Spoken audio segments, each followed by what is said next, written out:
It's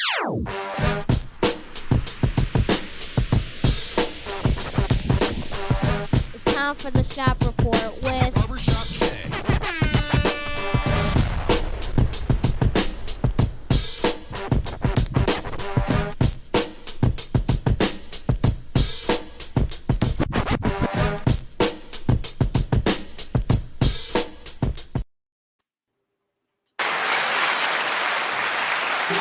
What up, sports fans? Welcome to the Shop Report. I'm Barbershop Jay. I'll be your host for the day. Here's what's happening. Y'all got to excuse the little technical snafu at the beginning right there. Here's what's happening. Of course, we want to remind you the Shop Report is brought to you by Rocket Digital Media. It's the one-stop shop for all your digital marketing needs. You can look them up on Facebook at RDM Detroit, 1D2E Detroit, or you can slide on over to the website, rocketdigital.net. That's ROCKIT digital.net. Make sure when you're there, while you're there, you tell them the BSJ sent you. And for my folk out there in TV land, if you want to leave your questions or comments during today's program, by all means, please do so, and we'll throw it up on the screen. And y'all know what's coming next. If you're one of them folks that want to leave a comment or question that's indignant or ignorant in nature, here's what you'll get. And it won't be seen on this screen. Ain't nobody got time for that. Yeah, and with that being said, joining me on the program today is my cat from the NYC, a.k.a. Rucker Park. Oh, Toby, Brother Rich, what's happening? I'm good, man. It's always good to see you over there in Dallas. I heard y'all having a little heat wave. Even I know. You're getting better. You're getting better. That was what's up with that, man? That was a minute and 20 seconds. Usually it's around a minute 30, 35 or somewhere around there. Unbelievable. And on the other side of the ledger, we got my man from up north, Joey James, a.k.a. Double J. Tell the people what you say. I'm surprised he made the free throw that day. Me too. And that's why I won't let anybody forget it. I'm sure you won't. Just like when we had to listen to you talk about Purdue. Nobody forget it. While we wait for our other co-hosts to join us, we will, of course, start the show. But before we start the show with what I have written here today, Brother Rich was not with us Sunday. Okay, he was not privy to this back and forth we had for about what felt like 46 hours, but it was a jam-packed 46 hours. We didn't even realize the time. Man, I almost ran out of time is what I'm trying to tell you. I got a timer and the thing was going in the red. You know, like the shot clock in the NBA when it's counting down the red. Brother Have we Rich, ever done that? Just historically. what do you Like mean? we've never struggled, like unlike other shows that need filler and all these other things. But no, we haven't. To answer your question, we had no. that. Wow. Okay. Yeah, we All haven't. right, wow. We've never had dead air is what it's called in this industry. Dead air. We haven't had that. All right. And that's because of the characters on this program and the shenanigans that come with. Brother Rich, indictment, sir. Sunday, what's today? Wednesday? Okay, anyway, yeah. That's that mind slipping. Excuse me. Oh boy. Sunday, we talked about the first topic was real talk. Obviously, our thing we do about movies and such. And I forget how we started out. I think I asked I think I listed Kevin Spacey's top 10, and I said what was That's what it was. his best of the top 10. Well, anyway, it went from that to Denzel and Sidney Poitier. Not Sidney Poitier again. Yes, absolutely. I'm getting Brother Rich's take on this. Absolutely. He was not here. Okay. He deserves a shot at this. Okay. This is interesting. Yes. TJ and Double J. And then after I say that, I'm gonna mention why they do what they do. I finally figured it out. TJ and Double J swarping down. If it was a list, if Denzel and Poitier Sidney were on that list, Denzel, please don't even do it. No, I'm gonna Matumbo wave that thing. Well, that's what you better do. Already. You better do because your offense is terrible. Brother Rich, I need you to be Allen Iverson on this. I need you to carry this team to the finals on your back. They had Denzel at the top. Okay. Wait a minute. No, ain't no wait a minute. And it got to the point where TJ ended up calling his uncle. And he was like, Unc, who you got? Sidney Poitier or Denzel? Called the wrong one. His uncle said, well, man, if I'm keeping it real, Sidney Poitier. So with that being said, Brother Rich, and nobody said Denzel was not an A+ actor. because to TJ's point, he said Denzel was the one of them guys. No matter what role he done been in, it's been A+. All right, that's fair. But you're taking him over Sidney Poitier, Brother Rich? Absolutely not. But here's no. Here's the thing. Here's why. I'm going to use this forum to say this, and this is not in any way boasting or bragging. I've been blessed to meet Denzel Washington. He's a wonderful human being, a fantastic actor. Been blessed to go to his premieres. Great actor. Denzel, in this case, would hand the trophy to Sidney Poitier, because Sidney Poitier raised Denzel Washington as an actor, as a man, as a role model. That's a fact. You can read Denzel's own words on this. Oh no! So that people who would choose, the reason I said that I understand they would choose Denzel. Today they would definitely choose Denzel. I don't disagree with that, because Sidney Poitier was not participating in a social media world. But if you understand what Sidney Poitier was doing at the time he was doing it in Hollywood, if you go watch the movies he was making, at the time he was making them, to play the character he played, then you understand, oh, wait a minute, Sidney Poitier broke into Hollywood playing a dignified black man at a time where racism was rampant in America, and it was prevalent in Hollywood to have the minstrel show and the black mama and the black clown and the black criminal, like it still kind of is today. But at that time, he was breaking in to say, no, I'm not going to be a minstrel. I'm going to be a stand-up black man. I'm going to be a straight, square black man. And he stood for things in Hollywood. So his example and what he did in the roles he played, again. But today, you can't take away what Denzel did in Training Day, what he's done for Spike, all those things. Yep. All the stuff he's done for everybody, Antoine Fuqua and the rest of the crew that he worked with. Nah, today they would definitely say Denzel. But and I would say, if you understand what from what I would judge it on, what he had to go through and the kind of roles he played and the time he played it, I know Denzel would say, nah, give it to Sidney Poitier.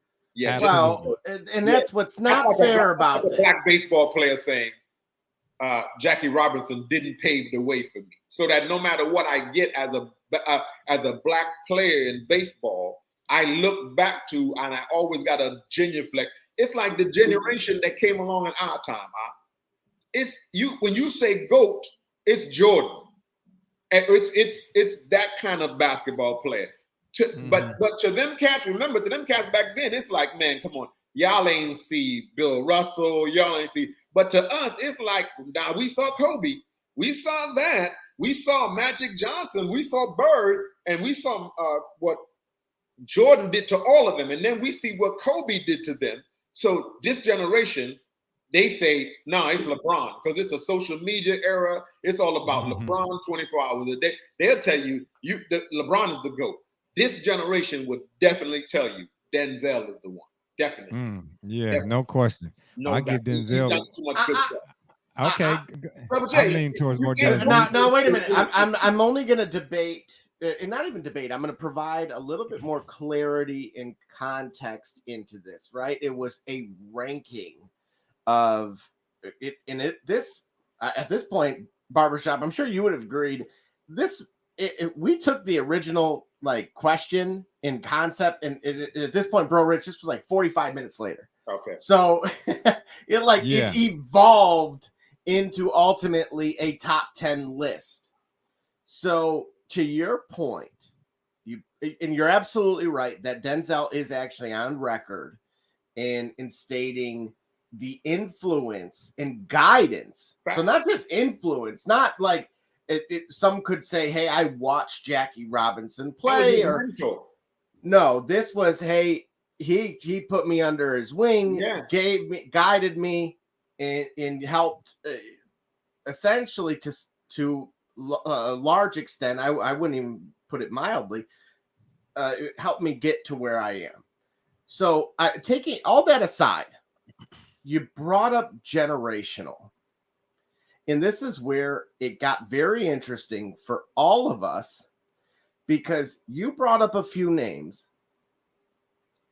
And where I felt that this conversation would have the most merit would be when you look at the catalog of Sidney Poitier, and you see it's about equal in terms of overall credits to what Denzel has presently. It sounds eerily similar to the notion of guys like Bill Russell versus your present day and even your Jordans. Because again, it was a completely different era. So despite the fact that now we know, of course, how the younger generation feels, TJ doesn't let us forget. Exactly. As it pertains to them versus the modern day. So my question to you is, why would you unquestionably, as you just have, take the stance that you did with Sidney Poitier, but yet we back off as it pertains to guys like Kareem and Bill Russell? Brother, and are Will you listening? Chamberlain? Are you hearing this? I'm very much hearing it. But have you listen? What have I always said? What have I always said about Bill Russell and Kareem and them? No, always. But I'm gonna answer it a little different then, because I think I know why we back away from that. Because I've watched footage of Bill Russell play basketball. He wasn't better than Kobe. He wasn't. I've watched footage of what's my man, Wilt Chamberlain, play basketball. Mm-hmm. If Shaq would have kept himself in shape, that would have been a straight battle. And I'm not saying that Wilt wouldn't have dominated him, but I don't see Wilt Chamberlain as a skilled basketball player like I see. When I see Michael Jordan, I see a skilled basketball. I see somebody that worked on footwork. See, these youngsters, I was in a room one day with 4 brothers and a Hispanic gentleman from Los Angeles. And out of all of them, only one was a LeBron fan. And my question to him was this. And this, as God is my witness, this was before it was said recently by Ray Allen himself. What did Ray Allen ask the question? He said to LeBron fan, what is he good at? Now, if you tell me he's good at being a man, a role model, an example, he's excellent at that. We haven't had a better one in professional sports in the history of professional sport, on and off the court, how to carry yourself, how to use the axis of your power, recognize, okay, I am somebody in this world, in an industry that generates billions and billions of dollars. I find that we should get some of this ourselves. You can't argue with LeBron being that kind of role model. Now, here's what we're talking about. Would LeBron in a conversation say he's a better shooter than Steph Curry? Would he say he had more drive than Michael Jordan, love for the game than Michael Jordan? Would he say he had more skill ability than Kobe Bryant? Would he say he was as good with passing the basketball as Magic Johnson was for his size? Now, LeBron is good at all of these things. He's a wonderful and perfect specimen for what he does. You can't ask any more of that. And when his record is put together, you can't argue with that, but you can't tell me that because you like LeBron today in the social media era, that I got to forget what I watched when I saw Magic, Kobe, and MJ. That was something very special. It didn't mean that Chamberlain wasn't special in this time. He had to be special in this time. Bill Russell obviously was special with all that they did, but he did that, remember, he did that with a team. That was a real team they had in Boston. That franchise was put together. Those guys were a team. They were arguably playing in probably at that time, the most racist NBA town in the country, probably. And Bill Russell was their leader. Okay, here's the guy. My man D-Runk showed up for us again. Yes, sir. He was an absolute monster. Nobody can disagree with it. But now, see, I'm going to tie this into, and I'm glad you said exactly, not I mean, my goodness, this was almost you walked right into what I had hoped you did, because it tied into another show that you missed. Barbershop, you may remember this question too from the previous week. As it pertained to, remember, TJ was on site and asked some of the others.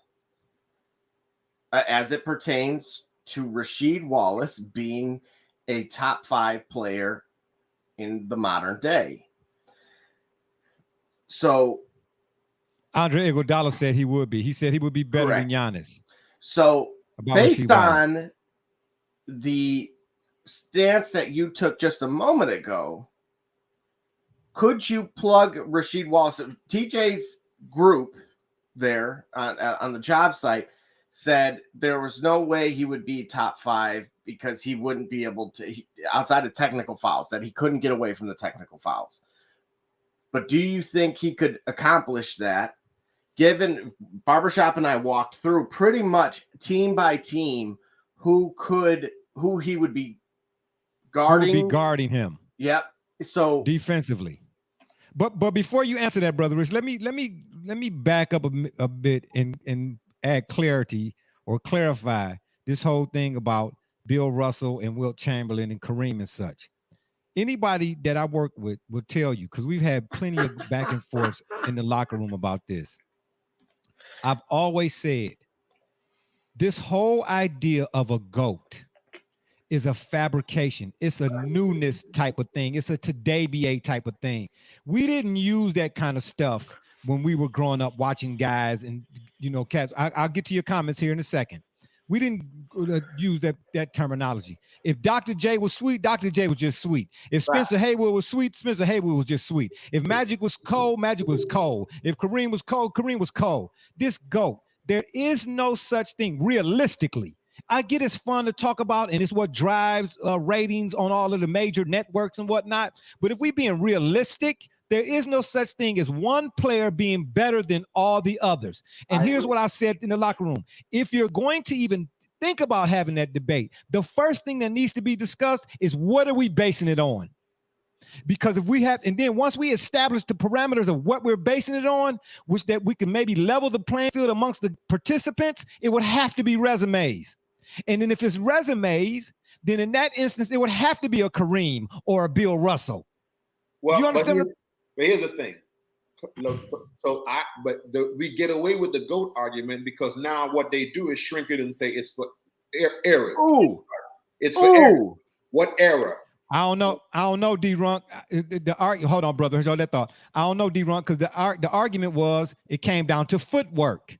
Giannis guarding, but we did say that would be a matchup we would want to see. But Giannis guarding Sheed, I definitely want to see it. But I think Sheed's footwork was flawless.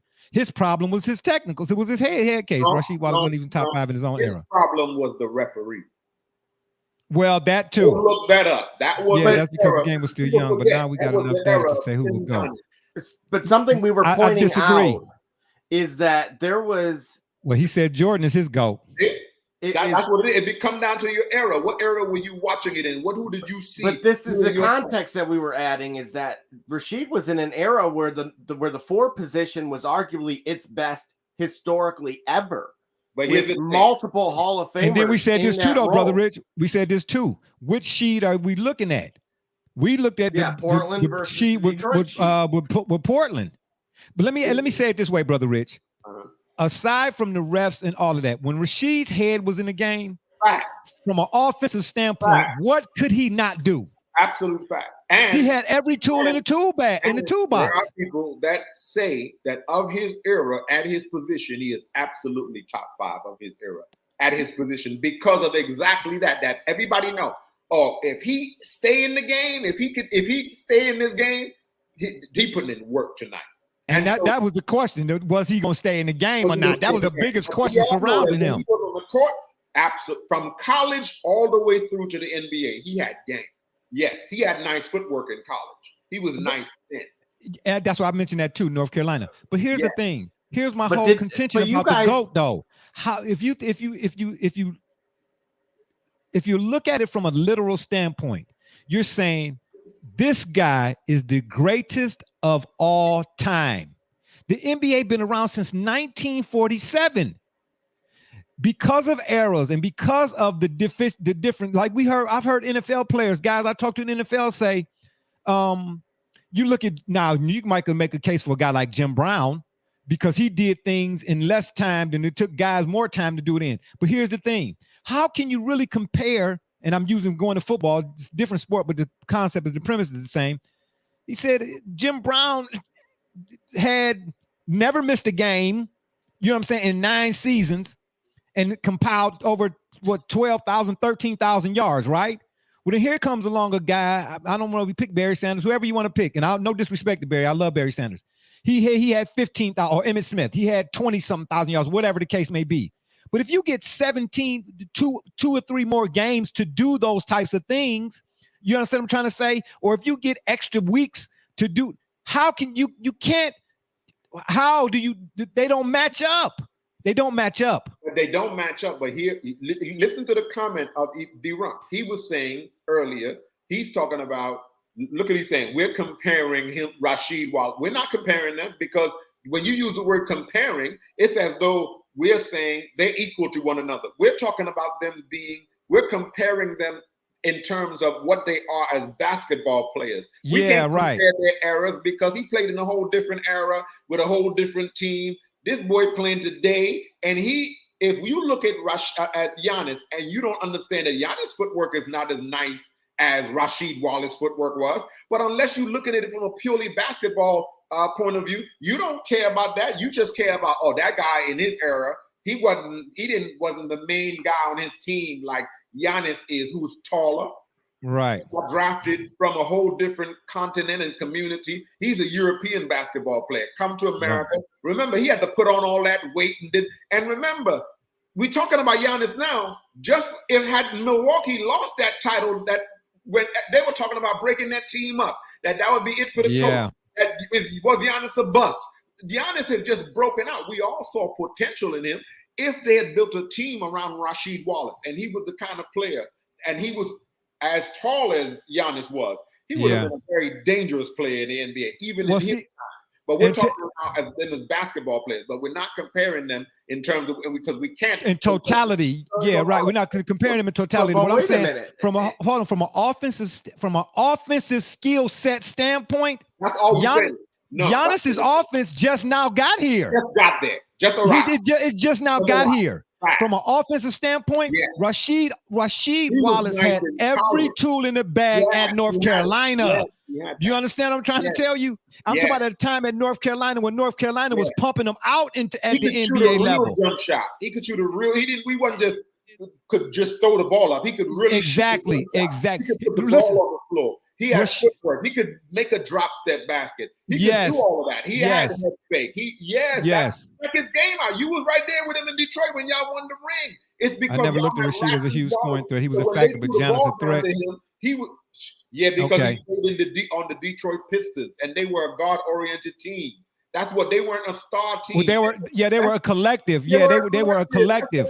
Which led to a whole other debate about Hamilton. But I'm just talking about player to player. If you go down the list of offensive skill set, Rasheed Wallace had a mid-range. He had a turnaround. He could post you, and then when he did the reverse pivot, he could measure you. And his measurement was a half a second. He knew when he came from out of that post to that reverse pivot, he knew if he was going one jab, one dribble left, pull up. He knew if he was going one jab, two jab, two drag, pull up. Giannis, I love Giannis. This ain't no knock against Giannis. You understand what I'm trying to say? But Rasheed Wallace, he's one of them players who, when I watched him offensively, I rarely, if ever, saw him break a sweat. Like a Tim Duncan. And I'm not comparing them two either. I'm saying, man, how does this dude get to what he's trying to get to, especially in that era, so effortlessly? And Rasheed Wallace's biggest problem was his technical issues. You get what I'm trying to tell you? It was his technical issues. But the reason but wait a minute. And this is why I forgot to bring this up on that show. Did you know that despite him having the most in a single season, But see, I figured that was coming next. But see, it's more to what a guy averaged. Okay, Giannis plays how many minutes a game? Rasheed Wallace did not get to play as many minutes a game per game as he needed to because he was always on the bench because he was in foul trouble in the second quarter. Man, listen. But wait, this is where Charles Barkley and Karl Malone. What did Chitlin Chuck and the other? I'm not going to even say what I was getting ready to say about Karl Malone. What about Charles Barkley? What about him?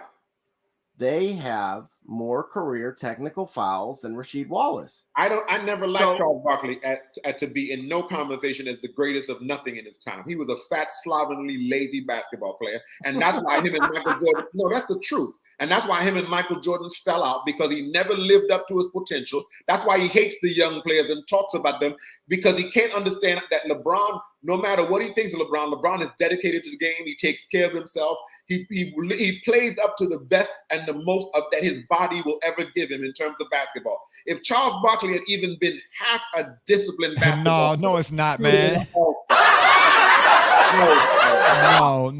You see how disrespectful they get? Because they're not even understanding. We didn't compare them to. Yeah, we're not. Yeah, this is not a comparison. I'm not comparing the two. No. I'm saying from an offensive standpoint. That's it. Rasheed Wallace, and I'm talking just strictly skill.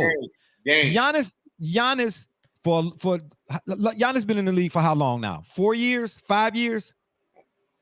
Probably about at least. About 5 years. Okay. Giannis's first at least 2 years, if not 3 years in the league. What did teams start doing to him defensively? They already had their second guy already waiting on him when he was come out of that spin. His repertoire. He was not no 5'2" offensive player. He was not. He just now added a 3-point shot. You know what I'm saying? If you look at Giannis from the time he got into the league to where he at now, you can see the progression of his offense. Right. When Rasheed Wallace came in the league, he already had all of that already. He had all of it already.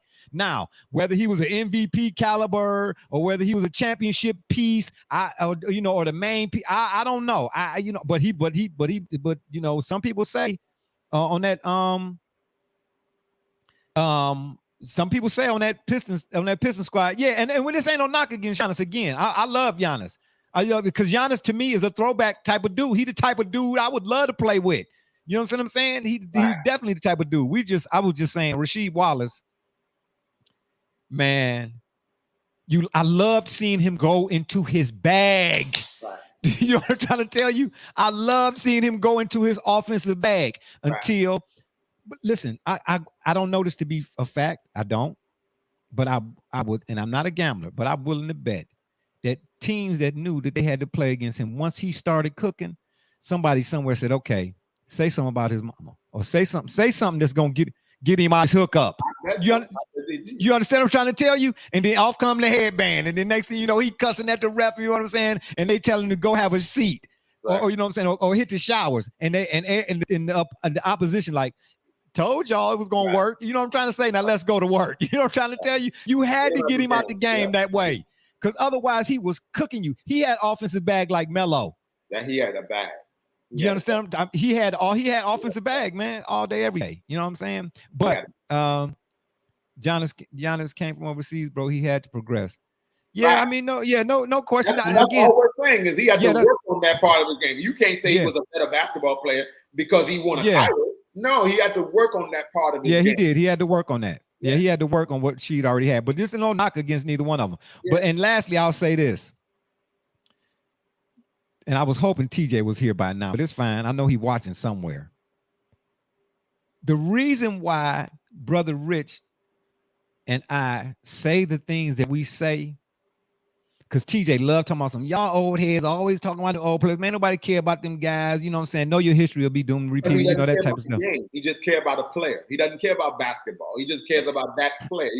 He's an idol worshiper. I love him. I think he's a fantastic human being. Do you want me to lie just because I love him? I'm telling you. Yeah, and that's something we did not do. I don't love LeBron. I think Kobe's my favorite player. I used to tell me all the time, Jordan. Remember, I've been in the barbershop. They were telling me Jordan. They thought I was crazy when I said Kobe was my favorite player because they didn't Jordan. Is it people now? Yeah, TJ. They in this era, LeBron James is the GOAT of this era. You're never gonna be able to win that argument with his real fans or people that see it that way. That's the way they see it. And I know. Bill Russell's era, the people that saw him, you're not gonna argue with them and say that he's not the GOAT. To them, he's the GOAT. He did this, he did that. Yeah, that's how it's gonna be. That's really how it's gonna be. But again, then maybe it's just me. But see, when and I'm not saying I'm not patting toot my own horn or pat myself on the back or nothing, but I'm a verbiage person. I'm a word person. That was my thing in college. You have to really be particular what you say to me, because I'm going to take you literally. Do you understand? I don't throw stuff out there just to be throwing. I don't say one thing but mean something else. That's why I read as much as I do. You understand? I don't get on Google and I don't be scrolling on my phone all the time. I read books. That's why I do the thing we call recommended reading. You understand? These are books I've read. Right. So if you say to me, this guy, because he's happening right now, is the greatest player of all time, that all time, I'm taking that literally. So I'm thinking, again, from the NBA's inception till now. And matter of fact, I'll say, if you want to say this guy is the best player in my time, be more specific. But when you say all time, I ask people, when were you born? 1985. Then how can you say all time? Be careful with the word, your choice of words when you're talking to me.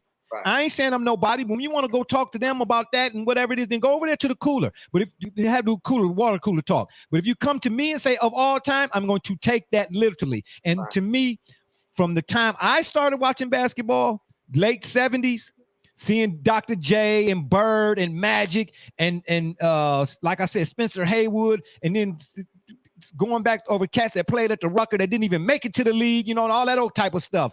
See, I've seen too many guys in the NBA alone. I'm not giving nobody that title, not even Jordan. You understand what I'm trying to tell you? Jordan was that dude, no question about it. I understand your reason. You understand, but I'm not about to say one player was just so much better than everybody else who ever played. I'm not about to do that, because to me, I'm literal. But the reason why Brother Rich and I can say the things that we say to TJ and Double J, Lucia over there, Miss Alva, make Paige and Miss Alva lock up the Lucia, is because our sample size is much more extensive than you all's. Absolutely. I tell my sons all the time, I've been your age before. You ain't never been mine. Plus, I don't understand how can TJ just dismiss people who played basketball before this era? They played the game before this era.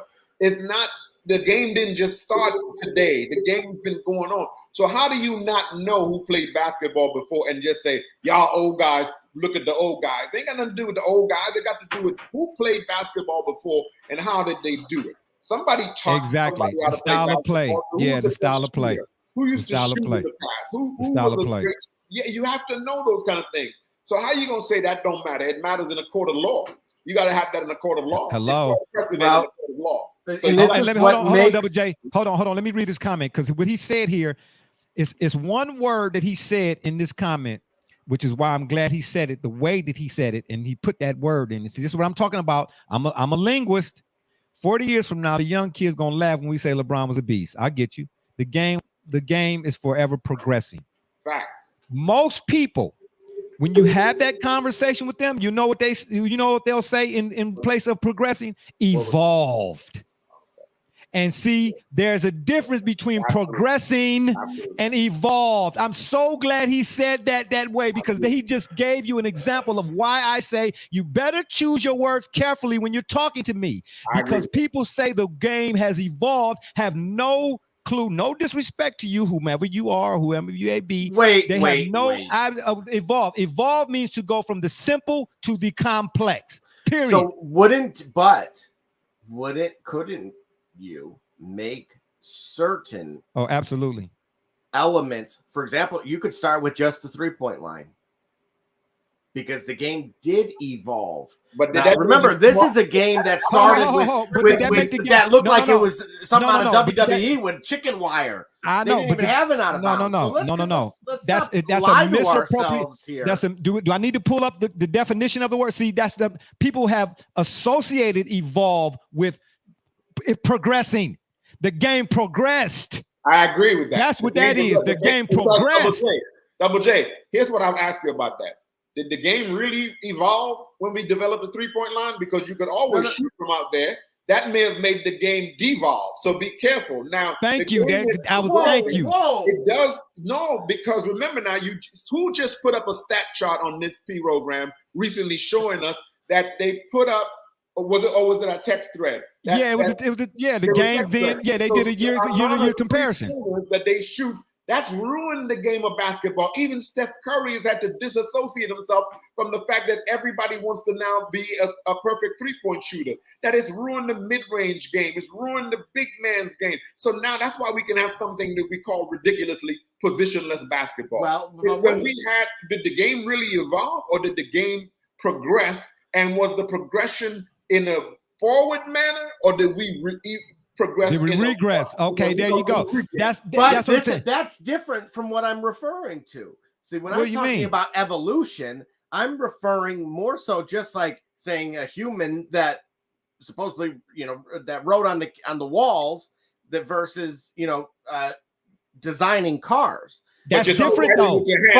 But that's different. But when this basketball game used a fruit basket and was in chicken wire, like a steel cage match, but that's had no fouls. That's progression. It's still a net. That's still progression. It's not evolution. No, it's not. It's not. It's still some kind of netting form. You're just making the net.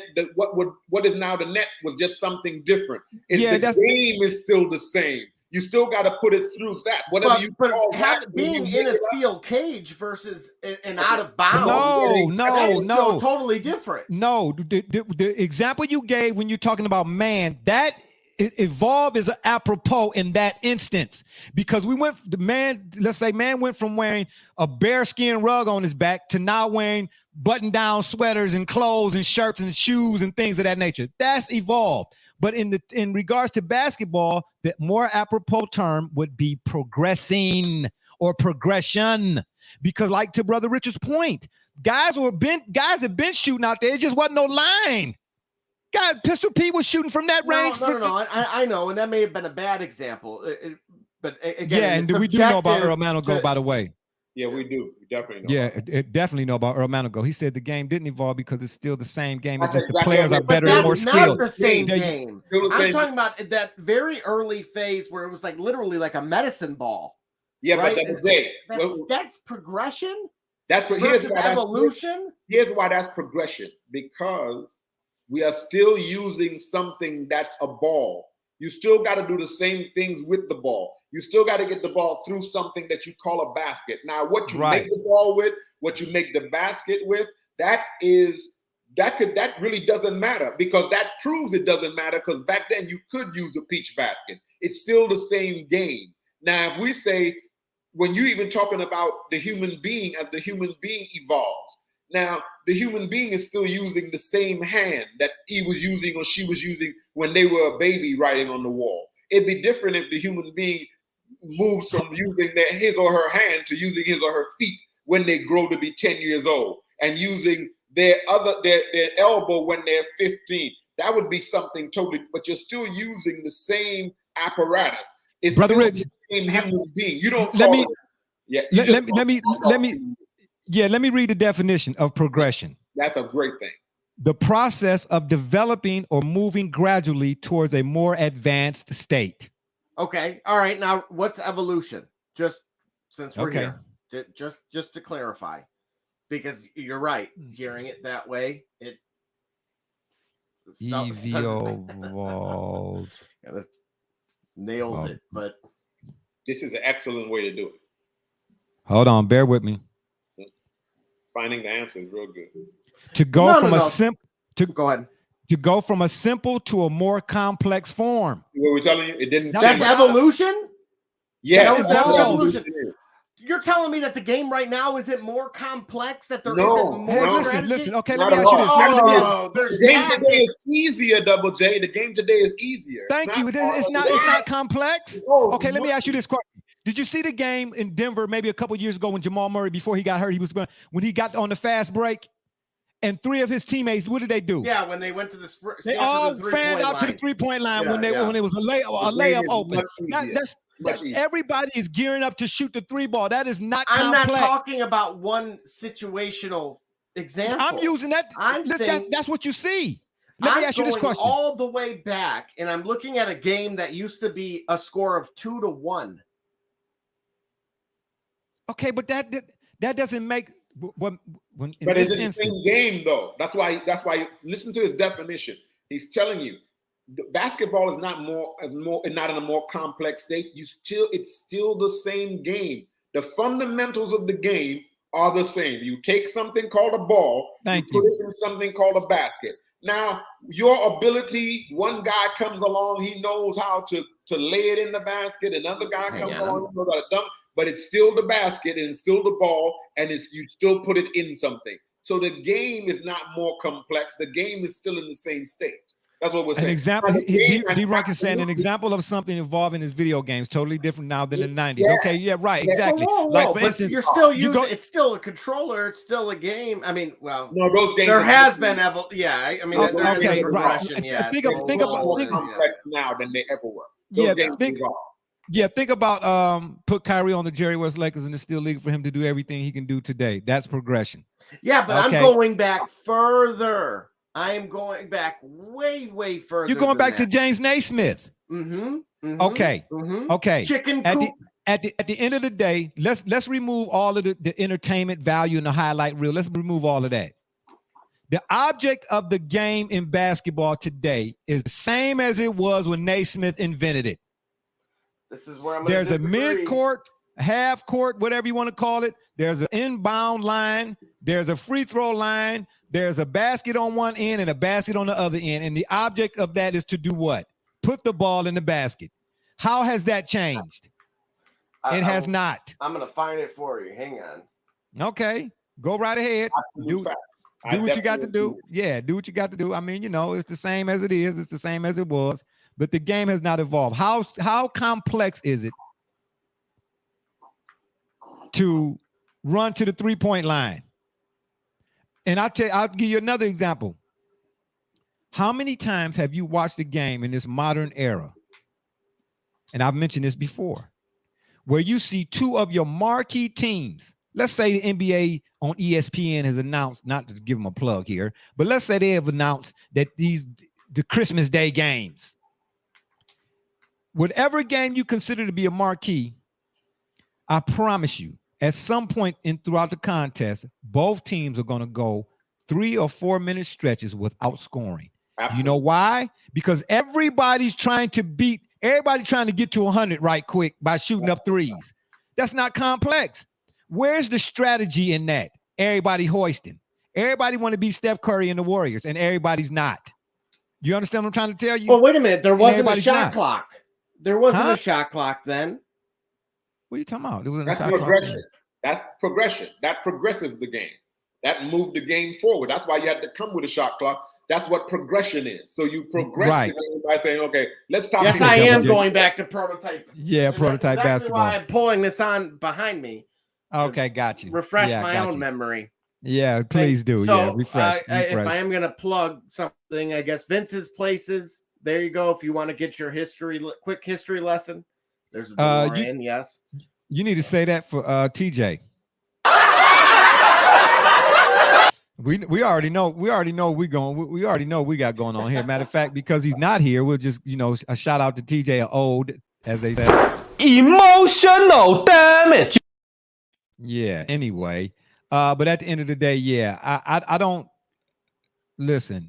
I'm so glad he used that word. That man, shout out to D-Run. The man is a reader. I can tell. His word placement. Look at this here. Chicken wire. Oh man, don't nobody. Look at it. They're comparing it to WWE. Okay, I don't care what they're comparing it to, but anytime I see a man with his shirt off, I don't want to see that. That's not nothing. I don't really need to see that. You know what I'm saying? Yeah, really. I really don't need it. And he's gonna keep showing it to us. Oh my gosh, man. Anywho, come on, you know who Alonzo Mourning is? Well, I really don't know who that is back there. I'm really not trying to see it. Let's actually officially start the show, should we? All right. This first item on the menu comes to us from the University of Sports Debate. It's a Facebook sports group I'm in. And it's obviously another rendition they put up of the Hall of Shame, the most outlandish takes that were actually said. These are true takes from people in regards to various sports topics, figures, and so on and so forth. I didn't write all of them down, but I did write about 22 of them. Actually, I got here. Reggie Jackson is as dominant as Shaq. Who said this? This is real? Yes, I'm trying to tell you. Matter of fact, Double J, I think I'm gonna send you an invite to the group. I think I can send you an invite. Oh, I'm so glad. Oh my gosh. Oh, we got my man. We got my man. D Gully. He said ghosts don't exist. You can't hear. Oh, I thought. All right, we'll give you a chance to get your sound together. I was like, here we go again. Yeah, because y'all know I got Brother Rich is my backup, but whenever Brother Rich ain't on, well, yeah. Oh, by the way, I just want to let the folks out there know, not to put him on the spot or nothing, but Brother Rich is starring in a movie. It's called Uptown Saturday Night Part 2. Now, wait a minute. I'm sorry. Wow. It's called Training. It's called Training Day. Training Day Part 2. We can hear you, Gully. It's called Training Day Part 2. But in this instance, Brother Rich is taking the lead. Denzel. Brother Rich is Sidney Poitier in this case, and Denzel is Denzel, number 2. Brother Rich, he obviously, I don't know why, but he didn't get us tickets. I asked for tickets to the premiere. He told me, he told me cut him in and cut it out. That's so disrespectful. Stop it. So that's what's happening in Dallas. You ain't got nothing better to do than to harass your little brother. Oh man, please cut me in and cut it out. Yeah, D-Runk said, I don't know how to respond. I don't either. You know what I'm saying? Gully, can you hear us? Yeah, I can hear everything. Okay, good. How's the weather out there in Buffalo? Hey, listen, weather's fine in Buffalo. Nice, mild summer. I've been chilling with Allen and company. I told him, I said, hey, listen, you guys been real close with those Chiefs now. The Chiefs might not be the standard bearer, but y'all gotta do the job. Okay, that's what I told him. How's sunny Los Angeles with those Dodgers, huh? You know that they are actually leading. Oh boy, we've heard this before. Yeah. Okay, you do know. I know you hear it all the time. Yep. You don't hear it all the time. Yeah, I know. We hear it way often for them not to win more World Series. Well, they got that one luckily, and then the last time they had one, luckily now. How many Buffalo got? They got 4 unluckily. Listen. Oh wow! Yeah, he's going for the juggler. That's fine. That's all fine. See how you go below the knees on that one? I know that's okay. People used to see the Bills coming to the Super Bowl and be like, "We won." That's so disrespectful. Now, Gully, can you riddle me this? Yeah. You as an intellectual, may already know the difference between progression and evolution. First of all, look at his name down there. What does it say next to his name? Goats don't exist. Okay, but anyway, go ahead, continue. Okay. Would you say versus evolution? Go ahead. As it pertains to the NBA, has there been in any context evolution? Has the game evolved versus progressed? Versus the chicken wire that I just had up there in the grudge match? That's progression. It's not evolved. Listen, we don't have a steel cage. Hold on. Evolution. We may go back to that. Hold on one second, Gully. Hold on 1 second, Gully. Hold on 1 second. 1 second. You went from a wicker basket to a metal basket with a net. It's still a basket. You don't have players inside of a chicken coop. Oh my gosh! Go ahead, Gully. Go ahead. That's what they could play back then. It's inside of a chicken coop. That's what they could play. They didn't have a dedicated. They couldn't have dedicated courts. What about what about the draft lottery? There was no evolution there, just progression. That's progression. Without Go ahead, Gully. The frozen envelope with Patrick Ewing. Oh my gosh! The draft lottery, yeah. Yeah, I had a long pause because definitionally speaking. No, it's the same word. And it's the same process. Progression and evolution. What we do see is we got to look at context. Has the game overall progressed? In that we have we have more. Actually, we read the definition. They're not the same. They are. No, they're I'm not. reading them right now. Yes, they are. No, they're not. Listen, evolution, the process by which different kinds of living organisms are thought to have developed and diversified from earlier forms in the history of the Earth. Definition number 2, the gradual development of something, especially from a simple to a more complex form. Okay, that's evolution. That's the crux of it. The process of developing or moving gradually towards a more advanced state. Tell me this, is advanced and complex not a simile? No. How on earth is something advanced but not more complex? Okay, listen. Thank you. Listen, hold on. You can move something forward, but if I am a black belt in karate, I'm more advanced and I have a more complex understanding. Yes, they did. That is a lie. Than a green belt. No, listen. How? Okay, tell me how. In what capacity? Okay, well then look up the definition then, and then see if it's a simile. Complex. Yeah, I'll look up the definition. I'm telling you, advanced and complex. We arguing the same thing, but here's the thing. What we see is, for example, we see more athletic players of a Kevin Durant size. We didn't have a plethora of 6'10" ball handlers in the 80s and 90s that we do now, right? I mean, we had Dirk, of course, but he was isolated. We would have had Zydrunas Ilgauskas if the Cavs have taken care of his legs the way that they needed to, because that's how he played coming out of Lithuania. But you did not have as many players. As we've athletically, as we've evolved in the science of sport, and the science maybe of athleticism, the game naturally would get more involved. We have it's synonymous, but it's not a simile. It's synonymous.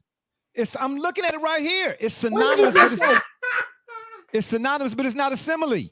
I love this. Can you say that one more time, please? Yeah, it's synonymous, but it's not a simile. Oh, it's 6-1. It's 6-1, but it ain't a half dozen of the other. Exactly. Right.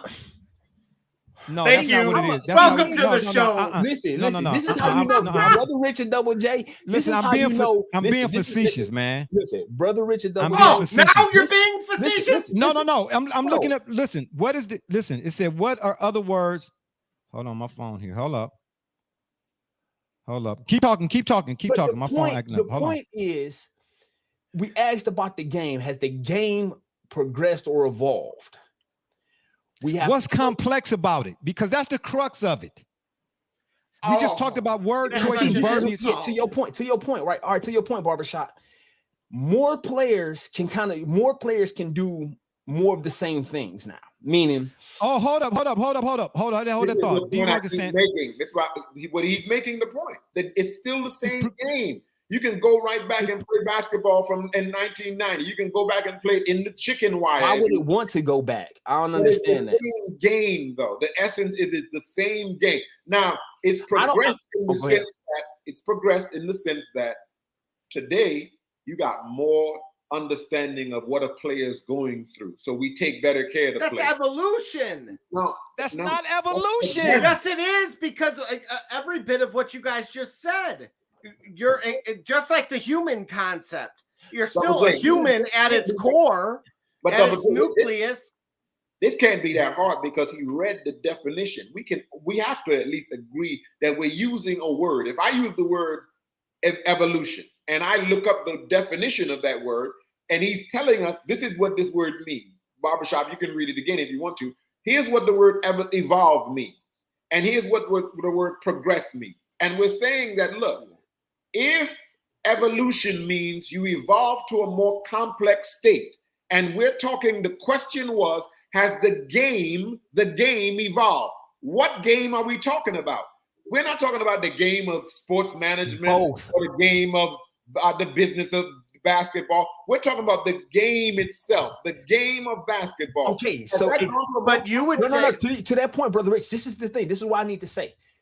There are players. There are more players that are more dynamic. They have. We agree with that. Okay. However, the what game are they playing though, Gully? What game are they playing? They are technically speaking, playing a basketball. They only technically play basketball? No, yeah, because you know why? Here's why. Because sports science has dictated to players to abandon the mid-range. And how many 3-point fests have we seen? It has not that's evolved. why we're saying it has not evolved. That's why we're saying it has not evolved. That's not evolved. It made the game worse. That made the game exactly. That make listen. When we put why did it make it worse? That's subjective. No, it's not subjective. It's not subjective. Let me tell you why it's not subjective. Listen, you don't. Hold on, Gunny. Hold on. I'm gonna tell you why it's not subjective. Go back and look at that basketball chart. They did a comparison they did a half court comparison. I wish you But still you had that. said before that they were already shooting from there, that it was a matter of choice. No. Go back and look at the years they did the comparison. For 20 years they did this. Hold on. I'm about to look it up on my phone right now. It was a 20 year. It was a 20 No. year. No. It was not. Yes, it was. So are we saying over the course of 20 years? No, it's not. They looked at the shot the game has changed. The game, listen, this is the NBA.com. They titled it, "The Game Has Changed," not evolved. The top 200 shot selections in the NBA, they did a 2001, 2002 versus a 2019, 2020. And they put up a half court. They put up 2 half courts. And they showed you that in 2001, 2002, more areas of the floor in that area were being utilized for players getting shot attempts or shots up. Versus 2019, 2020, the space on that side of the floor is entirely empty.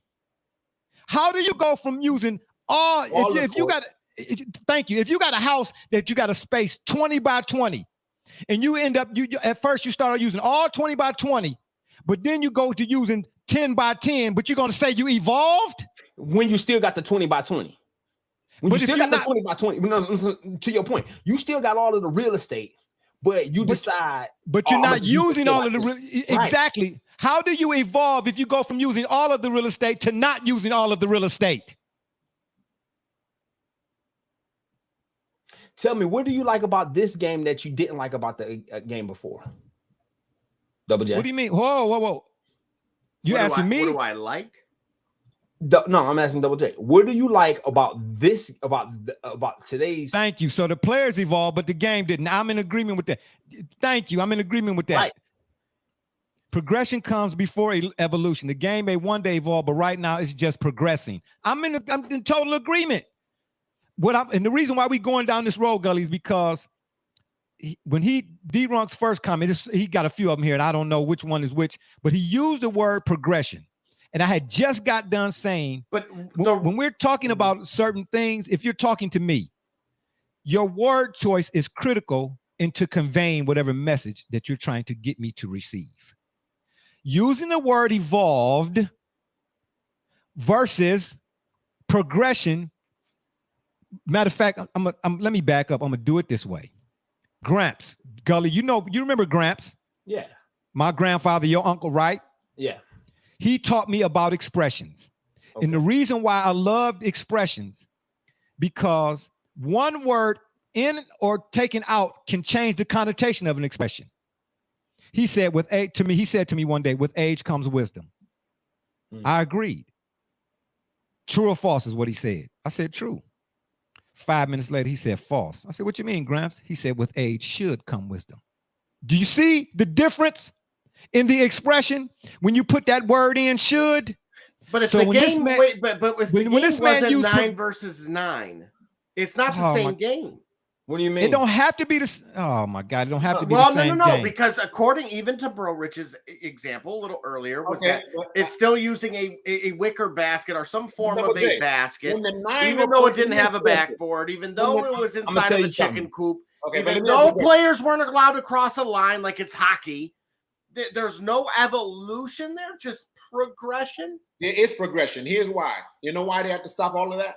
Because the game didn't move like they wanted it to move. They progressed the game. That's what the word progress, the literal definition of it is, moving forward. The game has moved forward. The game has not evolved. The game is the same game because the same 9 players against the other 9, they were still trying to do the same thing. Take a ball and put it in a basket. Now, the court that they did it on has changed somewhat because the game has progressed. They've had to realize, no, we got to change this. Because what changes? Just the rules inside the game that progresses the game forward. They change every rule to progress the game, to move the game forward, make the game faster. Then they realize, oh, that's not a good rule. We might have to get that out of here and then do something else. So all these rules have come into the game as the business of basketball has gotten involved, and they want to either move the game up or slow it down, whatever the league wants to do. Right now, this is why we talk about the eras of basketball. Allen Iverson in today's era, where they can't touch you, they can't do this, they can't do,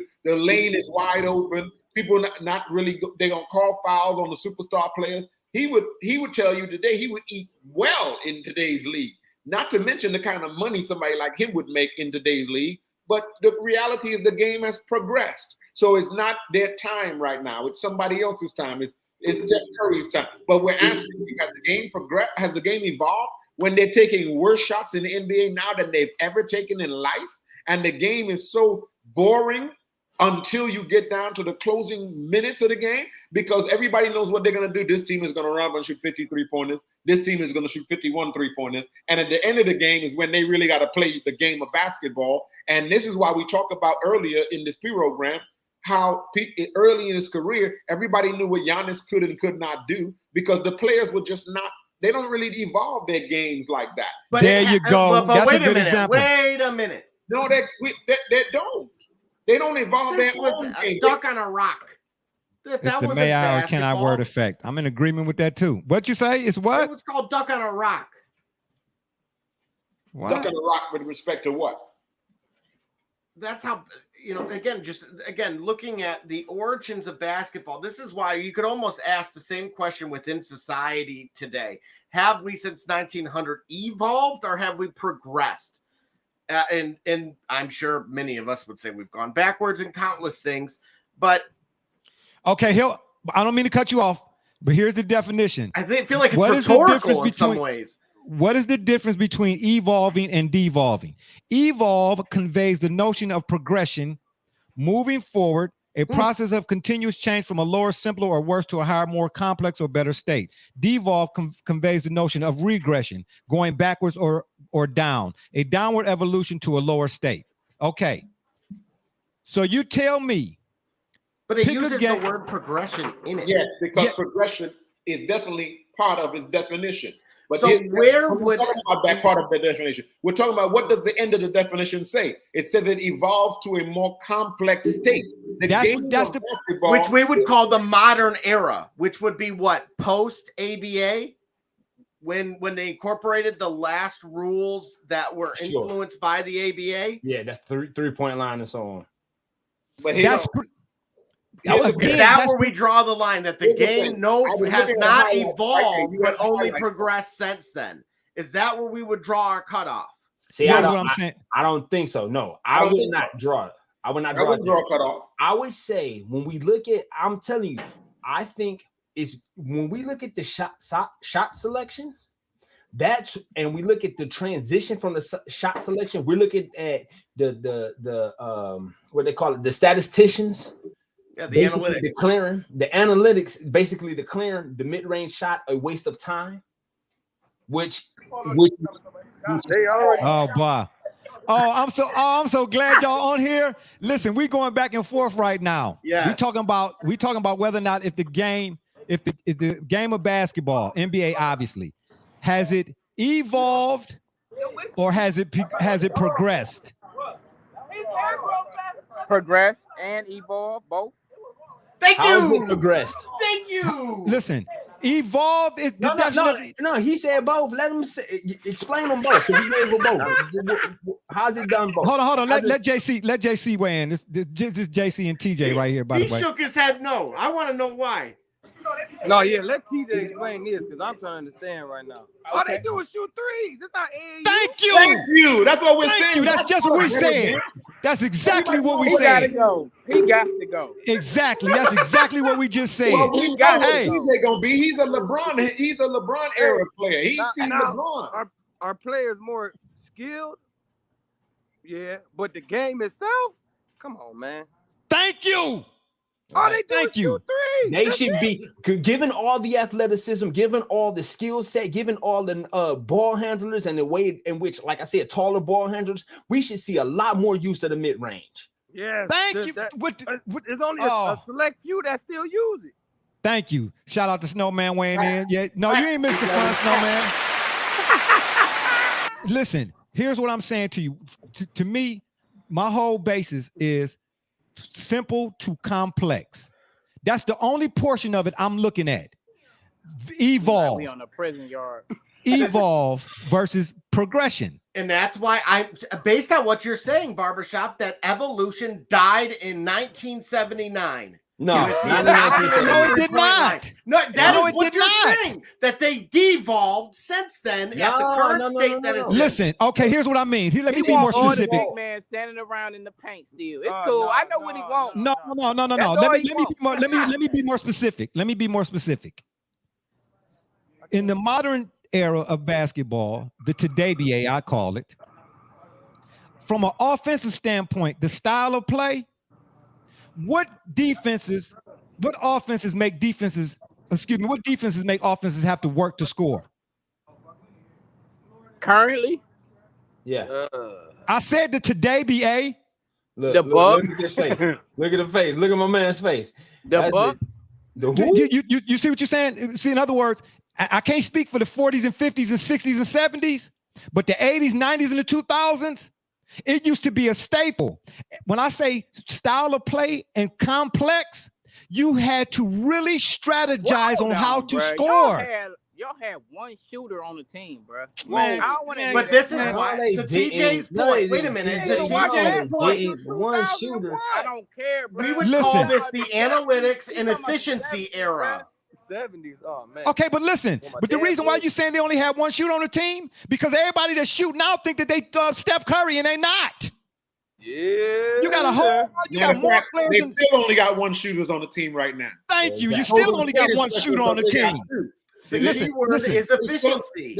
They still no, but I don't. Listen, no, it's not about. It's not about efficiency. No. I love that you said that. Tell me about the efficiency. Who was the shooter on the Lakers last year? I rest my case. Tell me about it. That team was put together poorly. So exactly by the GM over there. Here's my point. This is the Moneyball era. This is the Moneyball era. Hold on. Double J, why you say it's the Moneyball era? They out of hand. They mad because they know I'm right. Advanced stats, just like sabermetrics was used in baseball, is proving that shooting 30% from three is the exact equivalent from two. Thank you. Hey, I know what. I'll tell you. Hold on. I'll tell you this. Nobody's shooting 30% from three and nobody's shooting 50% from two. They're not even doing it. Thank you. That's why I do not like analytics. That's why I hate analytics. You guard the perimeter. Because it's a whole lot of three. It's a whole lot of 15 for 45s. But to every bit of what you guys just said, 30%. Okay, yeah. Listen, and how interested were you in the game? 30%. Yeah, I know how interested were you get because that's 30% because that gets you to a point total. That gets you to a point total, right? But how interesting is the game? Hold on, Gully. Hold on. And I'm so glad you just said that. I've long since said, and I just said it 3-4 minutes ago. You can pick any game in the Today BA, and it could be a marquee game. And you will see both teams go a stretch of 4 or 5 minutes without scoring because all they want to do is shoot threes. So you saying back in the day, nobody went a stretch without missing shots? No. 4 Not to a 4 or 5 minute stretch. So basically, it was no defense being played. Not that good. No, wait. I'm sorry. What do you mean? What do you mean? There was no defense being played? You said they never had stretches where they didn't score. That means wasn't no defense. I didn't say that. Don't misconstrue what I said. I didn't say that. I said they didn't have 4 or 5 minute stretches. You're taking out of context that the length of players has changed. Going 4 or 5 minute stretches without. Excuse me. Right? What do you mean? So listen, I just mentioned to you what Jamal Murray did. Jamal Murray was on a fast break, and his players ran to the 3-point line. What the length got to do with that? It was a 4-on-2 fast break. Some niggas don't score in stretches, and then other times the defense be playing. Listen, I promise you. Hold on. And I promise you. And I told TJ. I told TJ this once before. He and I gonna sit down and watch a game. And you know what game I'm gonna pick? I'm gonna pick any game from the 97 98, was it Knicks and Pacers? I'm gonna pick any one of them games. Both of them series went 7 games. I'm gonna pick any one of them games, and I'm gonna put it up against any game you pick today. And I guarantee you, from an offensive standpoint, the style of play, the game was played far more strategically and far better. Hey, I guarantee it. Efficiently. Man, get out of here. I tell you something about that Jamal Murray analogy. Gilbert Arenas said it best, man. They were standing around in the paint too much. Well, Gilbert, he's one to talk, right? Yeah, thank you. Oh, but you know what? As far as the analytics, I tell you something about that fast break. For example, Jamal Murray, you say he was on a fast break, and 3 of his players with the original, 3 of his teammates, right? Oh, great teammates. Now, if they're on a fast break, I'm willing to bet they had numbers. Yeah, it was 4-on-2. Okay, so to have 3 players go to the wing to take a 3-point shot makes sense to me, because you got the numbers to get that ball over to the 3 and then crash, and you got the numbers that if that shot make it, you already back transition for D, or if you miss. That's what I'm trying to tell you. If you go back, I think the thought process behind that is a progression. Now, I'll give you another example. Well, hold on, Gully. Hold on. Hold on. Let me tell you why I use that example. Let him finish explaining. No. I can't let him finish that. Yes, because there is the 3 players that fanned out to the 3-point line, they were nowhere near the basket to get a rebound. Right, because they're trying to get the 3. And if they get exactly. the numbers, if they have the numbers on, listen, if it's a 3-on-2 or 4-on-2 fast break, 4 of the offensive players, 2 defensive players, 3 of them kicking out to get a 3, giving him 3 options to shoot. So he's gonna kick out to one facing the floor. Right now, what happens is if he shoots the ball and he makes the 3, you good. If he shoots the ball and he misses, you're still in the fast break. So chances are you're gonna get the rebound, and get the extra possession. Now, Barbershop, this is what I'm trying to tell you. This is why I had to finish that. There was another game. I thought it was Utah that they were. It was a game-winning play. They were down by 2, and they were down by 2 with like 4 seconds, and they had the numbers. And all 4 of the players went to the 3-point line, and they lost the game. That is not progression. You see what I'm saying? Or evolution. Right. That is the problem with the game. Y'all talking about one game in the last 20 years? Because I can pick any game. Everything I'm telling you right now, I can pick any game and point out the deficiencies. Yeah, I can. I know I can pick any game. I can. You need to call your uncle again. That's what you need to do. You need to call your uncle. Get Sidney Poitier on the phone. Your reputation is done. But go ahead. What was you saying, Gully? Finish. I'm in his head. You can never be in my head. Man, hold on, Gully. Hold on. See, here's what I keep trying to tell him. Man, we doing a show, right? Ain't that what this is called? The dog barks at the moon, but the moon shows no indication of being disturbed. You stole that from Martin too. Do you understand what I'm trying to tell you? But anyway, go ahead, Gully. Be in my head. I'm about to go watch Martin tonight and make sure you ain't take that from the analytics. Yeah. As long as you ain't got that T-shirt on, it's all good. But go ahead. What you saying? No, please, not the T-shirt. Don't have the T-shirt on. The analytics would suggest that there are certain, that thought processes behind it would change. 3 is more than 2. Yeah, of course 3 is more than 2. Now, if you 0 for 7 on a stretch and your team and your opposition is 0 for 9, and nobody thinks maybe let's stop the bleeding and get a 2-point transition basket. Let's show the potential that we will shoot from 2 to probably open us up for more clear 3-pointers. Then maybe common sense, but we clearly see. Well, if the world comprehended on the same level, if the world comprehended on the same level, all sense would be common. Go ahead, brother Rich. Everybody 0 for 7, everybody 0 for 8. Man, come on, man. No, he's the difference. No, let him. You haven't seen that, TJ? But you have not seen stretches with both teams. Hold on. Let brother listen. James Harden went 1 for 17 after his team had a 15-point lead, doing it the old-fashioned way. Go ahead, brother Rich. Here's what happens with this conversation. I can tell you this for a fact. I sent this to the thread. I just heard the logo say Greason. that he doesn't care for analytics. He doesn't give any thought to that because they said analytics cannot counter for the moment and the man.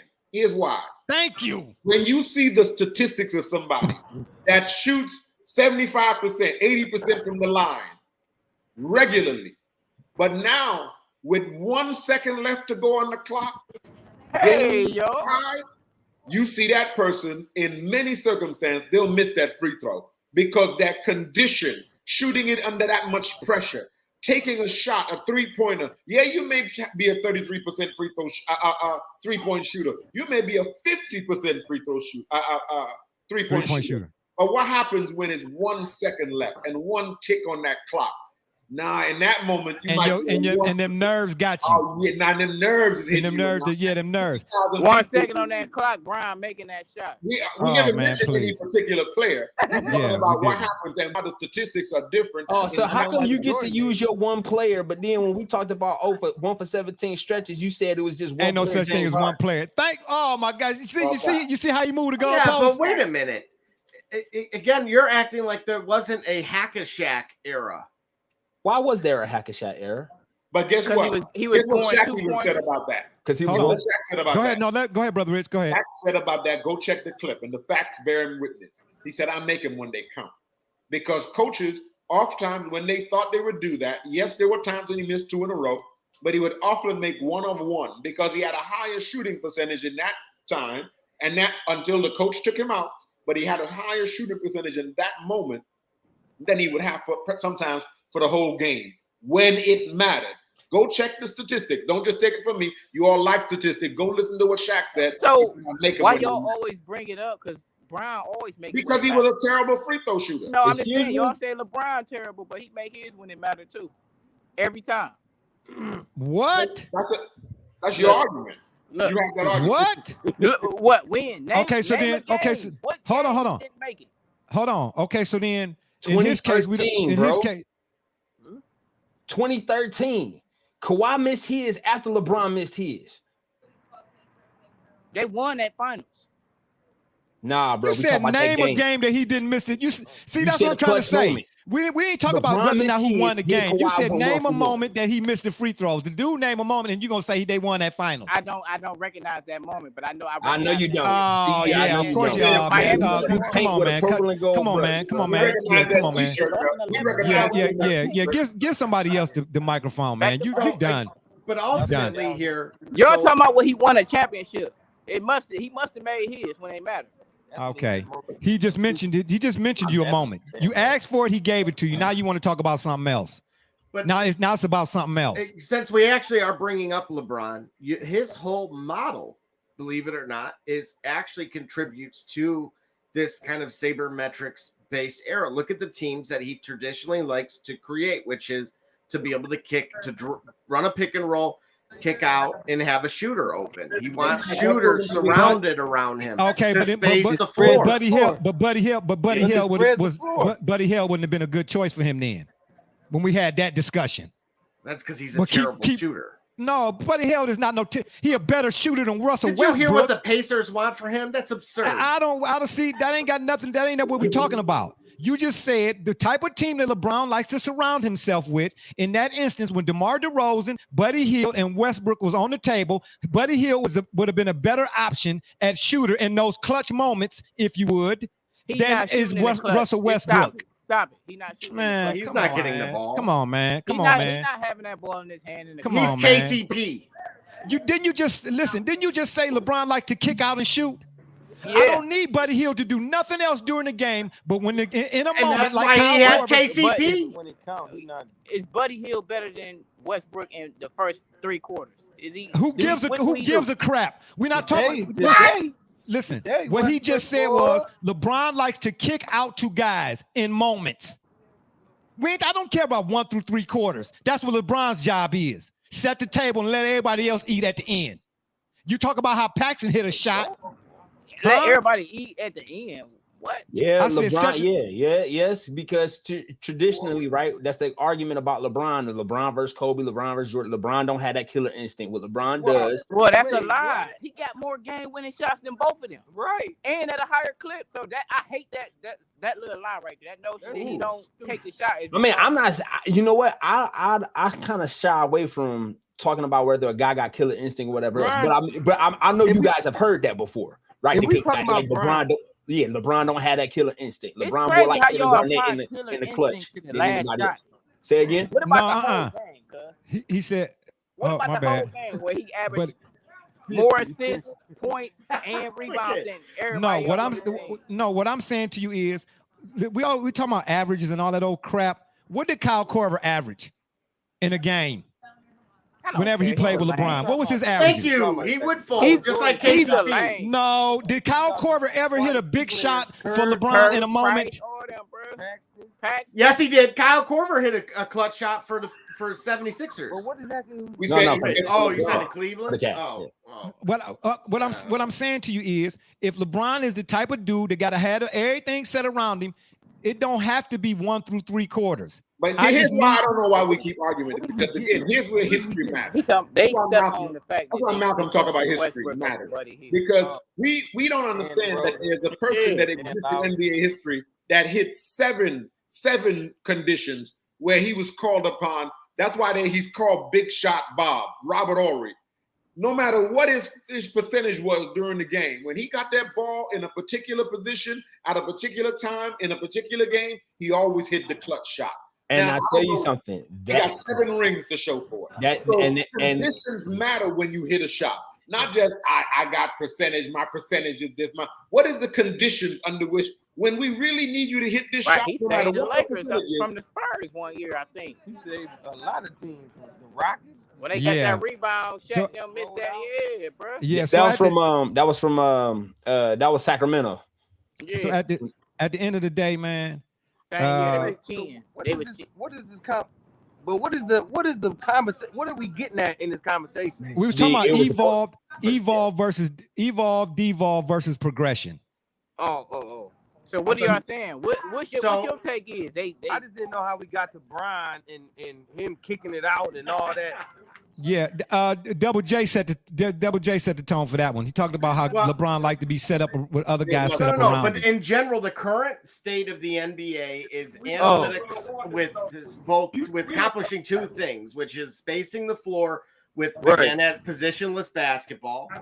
Yeah, and that the notion, as TJ pointed out, that the percentage of 3-pointers can be 20% less in terms of volume of makes, in comparison to its mid-range counterpart at 50%, and still equal the same total of point. Yeah. So add up to all the bad shot selections that you see in this modern NBA. Horrible, not bad. Thank you. Add them all up. I don't want to hear about subterfuge, soliloquy, none of that. When you're watching a game with no volume, and you see a guy take a shot, and you ask yourself, is that the best shot he could got in that situation? But see that, but now that's not what they teaching them, man. And I know that's not what they teaching. That's why Kobe said he hate AAU. The game has literally became AAU. Like, that's all it is. Thank you. Where's the strategy at anymore? And is that a good thing? Is that a good thing that the game has become AAU? Yes. Is that progression? Not in my opinion. Okay. Okay. So if that's not a good thing, then how are we saying that the game has evolved? How has the game evolved when we're looking and wait a minute. No. I don't think it has. I'm saying, and I was asking you, if the game has not evolved, it's only progressed since the installment of the ABA rules and merger. Since then, there was no evolution, only progression, which has been, again, very subjective until recently, where some would suggest that there's been regression or de-evolution based on strategy. That's impossible, bro. How is it impossible? We already know where you are. Because I don't know how we could suggest that a game that's gotten more efficient is bad. Wait a minute. Wait. Where are we getting this efficiency? That's where all this comes from. What's the efficiency? An analytics individual. Yes. What is the efficiency? He believes in analytics. Hey, listen. Let me listen. That's who emailed me from the Postal Service. But listen, let me say this about analytics. Ask the Chargers coach how analytics works. Yeah, and you talk about Moneyball like that. Yeah, ask the Chargers coach how analytics works. Didn't even go to a league championship series during Moneyball era, and they invented it. Man, to answer y'all's question, Go ahead, JC. I feel like the players definitely have evolved, but the game itself has, I guess you said devolved. Devolved, is that even the word? Yeah, no, that's it. That's it. Yep.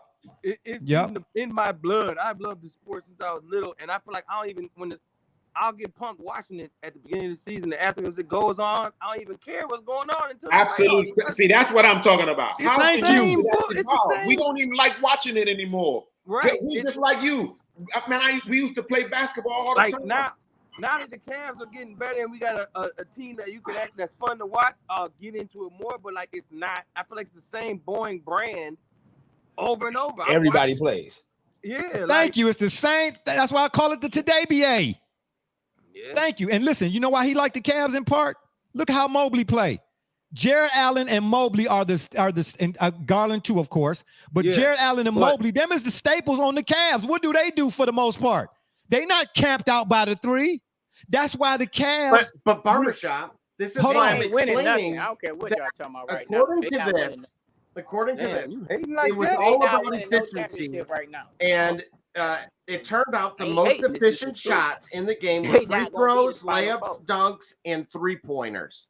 Right, we understand that. But which is why to your shot chart looks exactly the way that it does. So to get that, this is exactly. I'm glad that you sit your position on my screen where you are, and Brother Rich's position on his screen where he is. To get your efficiency, the game looks terrible because we can't deny the efficiency. We can't deny the efficiency because the numbers bear it. But what does it look like to get that efficiency? It looks like everybody can't target the three because it's a higher percentage shot, and nobody utilizes the mid range. Nobody distributes. There's no more ball movement. That's why Greg Popovich said this game is boring because and the thing about it is players are trained with all their athleticism and all their coaching. They are trained and developed to play this three or die style of basketball, and you have to relent to the will of your players and play the game that way. Let me ask you this question. How can you? Because it's not. No. Don't do that, TJ. Because we're not talking about an open three versus a contested two. We're talking about a contested three versus an open two, which is what who is shooting contested threes all day? Hey, let me ask you this: what measurement is there? What measurement is there for complexion? Listen. Your historical data set. What measurement is there for how the game looks when it's being played? Isn't that subjective? No. What measurement is there? You can measure how many times a guy went to the free throw line, how many shot attempts he made versus missed. But what measurement is there for complexion? I don't know. You talking arithmetic to me right now. Listen, man. What you mean? At the end of the day, bro, y'all talking about contested twos versus open threes. No, we're not talking about contested. No, we're not. So but who's shooting contested threes, bro? Show me what game. Yeah, it's a lot of ball movement. Bro, they not shooting contested threes. To be honest, I mean, there is contested threes, but it's a lot of ball movement open threes that are just bricks, or they end up being terrible shots. Right. It's terrible. Like I've seen plenty where we got layups. There's layups and wiping at the free throw range, and these dudes want to keep shooting threes, bricking this stuff out. Thank you. That's my point. That's my point, JC. At the end of the day, a guy will come down and find the ball in his hands for a three 5 times and will miss 5 times. On the 6th and 7th time, he got an open layup to go get a 2-point or possible 2-point shot, but he'll shoot another 3. So TJ, but why are we seeing then? So you're just saying that despite it being better, it looks worse, almost like a smart car being electric and more energy efficient. No, because looking disgusting. The efficiency you're talking about deals with the number, getting to a number in a way. Okay, how does that happen? We're trying to get to a number. We're talking about efficiency because, hey, if we get to the same number, we're more than likely to win. But what does it take to get there? What does it take to get there? It takes guys instead of nobody shooting contested threes. But that, to your point, Gully, that's why they made the changes that they've made. What changes? As far as positionless basketball, you need the rosters are carrying less big guys. No, because everybody can dribble, so they can go out to the 3 and shoot them all day. Nobody's playing position. Listen, there's a reason why Joker won 2 MVPs because he played from the middle. The big is why coming is that? Back, though. Yeah. Guys that play in the middle from mid range. I wonder why is that an anomaly now? Wait a minute. Yeah, tell me. Y'all bigs couldn't run the flow, man. So them right, and the bigs. Okay, you say that, but Kareem ran the floor, Hakeem ran the floor, Rick Shaq Smith ran the floor, Shaq ran the floor, Alonzo Mourning ran the floor, Junis Ilgauskas ran the floor.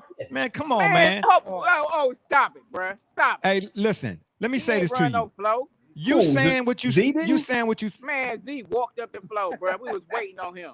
Man, Z ran the floor. But see, he's saying it. Listen, this is coming from a guy. This is like Nick Wright.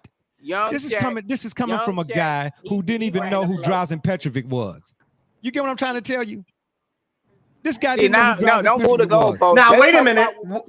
Now, where do we position the influence of the overseas game on the current state that we've just explained? Because if you remember how they used to play, remember how weird it looked in 2000 to 2002?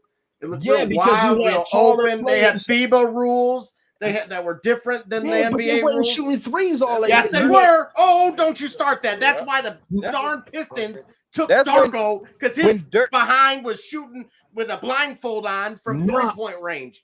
And now that guy is on a farm somewhere. No, because they wanted more Dirk-like players. Tall guys that can handle the ball. Right. That's what that's why the beat that can stretch the court and handle the ball. That's why the Cavs drafted. Hold on. What you say, JC? Huh? What'd you just say? No, he beat me to it. I was just saying what Double J was getting to was like when Dirk basically established himself. That's when everybody's looking for the next Dirk or the next big that can stretch the floor, handle the rock. Yeah. You know, but the game had never seen that before. That was evolutionary. Come on. Yeah, no, the game didn't really see 7-footers that could. You're talking about an era that had the best from the 4, arguably in history. Yeah, but all of those 4s played from 20. Rasheed Wallace didn't. Yes, he did. Oh, wait, what? Yes, he did. Can y'all go? No, yes, he did. Rasheed Wallace was a true force. He had an ability when he needed to get out there and kick out. Wait, what happened? What happened? We trying to figure out why Double J hates that Piston squad that had all that. Double J hates that squad. That's what I don't understand. Wait, who?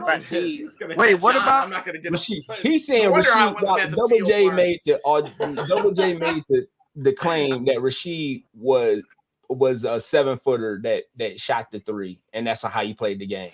He didn't play the game inside out. Come on, Dirk was not shooting threes like that. Look at his team. Look at Don Nelson's roster in 2002. Why did I love them? The only reason why Dirk had won the championship is because they told him to go down there and get in the post. Rasheed did not. That's the reason why, because that's all he did was lay out, camp out at the 3-point line. All he did was shoot jumpers. He didn't start shooting until he was towards the end of his career, like consistently from the 3-point line. I'm saying he didn't have that turn and fade against Shaq and those guys in 2004. No, that was like 2000. Bro, Rich just shaking his head in agreement with D Gully. I love it. Yeah, me too, Miss Alba. I just said she didn't start shooting consistently from outside till he got older. I'm not saying about the fade and all that. I'm just going off of what you said with Sheed being but it wasn't anything better than what Dirk was doing, or worse for that matter. What do you mean? Hold on. What I'm making the case is that what Dirk was and wasn't anything that truly revolutionary to the position itself outside of it was. No. It was because Dirk was an actual. Dirk was a ball handler. 7-foot ball handlers before Dirk. There weren't very many. I mean, you just named a few a second ago, completely to negate the 7 foot. No, No, you're spinning the wheels here. No. We talked about players. We talk about centers that ran the floor to get back to their position within 20 feet. But 7-footers that had a crossover and a dip and a back. We didn't see that before a lot before. Shaq. KG. Yeah. What was Kevin Garnett? Just Kevin Garnett was a forward. Kevin Garnett was a forward. Oh, he was a forward, man. And I hate him. No, I ain't saying I don't know if you do it now. That's not what we're talking about. But Kevin Garnett was a 4. He was a 4. And wait a minute. And by that matter, hold on, Double J. Even if you made our your point, aren't we talking about guys that came out between 1993 and 1997? The same era. Absolutely. Yeah, we just named. When did Dirk get drafted? 97. Somewhere around. Yep, and Kevin Garnett 95, and Shaq 92. We talking about guys that came out within the same era. So that's the whole point. So it's not revolutionary when there's a bunch of guys. No, what do you mean it's not revolutionary? When did we have 6'10", 6'11" players that had? Excuse me. Kevin Johnson was a 6'9" point guard. Name another point guard that was his height. Magic Johnson was a 6'9" point guard. Name another one that was that tall from 1979 to 1991. Name another one that was 6'5" or 6'4". Name one. Exactly. I'll get one. Hang on, barbershop. Yeah. Come on, that's your era. No. Now you're suggesting that now they weren't that good then. No, I'm telling you, they couldn't do nothing. Larry Bird and Magic Johnson are the same height. No, I'm telling you. In this era, Mikhail Bird. I'm telling you, in this era of basketball, it's more pomp and circumstance than anything else. There are far too many wasted possessions, offensive possessions now than there was when I was watching the game. There are far too many offensive possessions wasted. Arguably bad 20%. Shot selection. I would say arguably 20% of those possessions, and it's that's fine. It equals the same number to Gully's point. Okay, right. So, but in other words, it's more of them that's bad possessions than it was when we was watching it. That's what I'm saying. Now, if you want to say 5'10", 5.5, 5.379-483, I don't. Bad basketball today. That's what I'm trying to tell you. From an offensive standpoint. Yeah. Well, why don't we blame international play in the change of FIBA rules? Well, I don't know, because in addition to I see Joker utilizing all of the floor. I see Luka utilizing all of the floor. Yeah, I mean, yeah. So we can utilizing all of the floor. He's an international player. Matter of fact, Luka is not Luka the one that said something about this game over here is I could do this in my sleep. Exactly. It's easy. Offensively, it's much easier here. Hang on. So look, even to D-Runk's point with this saying it's not as entertaining. Right. You could do that. So we understand that Steph is the exception to the rule, and some good looking out D-Runk unfairly blamed. Yeah, based on his ability to space the floor and shoot the shots. Good looking out others again. Can't and many attempt at least. Right. Taking that out of the equation, what part from an entertainment factor is being lost? Because otherwise, we start pointing to rule changes that were made by Michael Jordan that certainly could be utilized in the efficiency conversation sake as far as fouls and flagrants and all these other things. It really doesn't. Unfortunately, I said this before talking to someone. I said the problem is sometimes a point is so essential that you only have to keep making it. But the problem is if you keep making the point, its effectiveness gets lost. That shot chart tells you everything we don't like about the game. You're talking about a section of the floor that is not being used. But we're saying the game has evolved. That makes no sense. But wait a minute. But you're talking about now rotation. Like the defense has evolved as well. The defense has changed, which is really taken. Look where they're standing. The defense. Hey, listen. The defense. The defense is standing in the they form like a rainbow in that mid-range perimeter. They all been. So you know why they form it from the mid-range? Because when somebody's driving down, they form it from the mid. It's just like fielding in baseball. You get behind the ball to come up to it. They stand in the mid-range because they know everybody going out for three. Right. But this is why, again, there's very few opportunities for the mid-range shot because of the defensive changes. I'm going to throw it out there that way. No, it's not because of the defensive changes. Defenses today are not what they used to be. Here's why the difference is players don't move. Players don't move defensive players with the ball like they used to. Guys come down to the three and shoot the three ball. There were many rule changes that eliminated that opportunity. They just had to change the rule. You can't hand check nobody or anything anymore. Guys move their feet more than they hand checked. I'm so sick of hearing that hand check thing. Like that was the thing that the hand check was just something because that's what everybody saw. No, man, these guys are playing defense with their arms behind their back. And why did they change the rule then for guys like Harden kicking their leg out and stuff like that?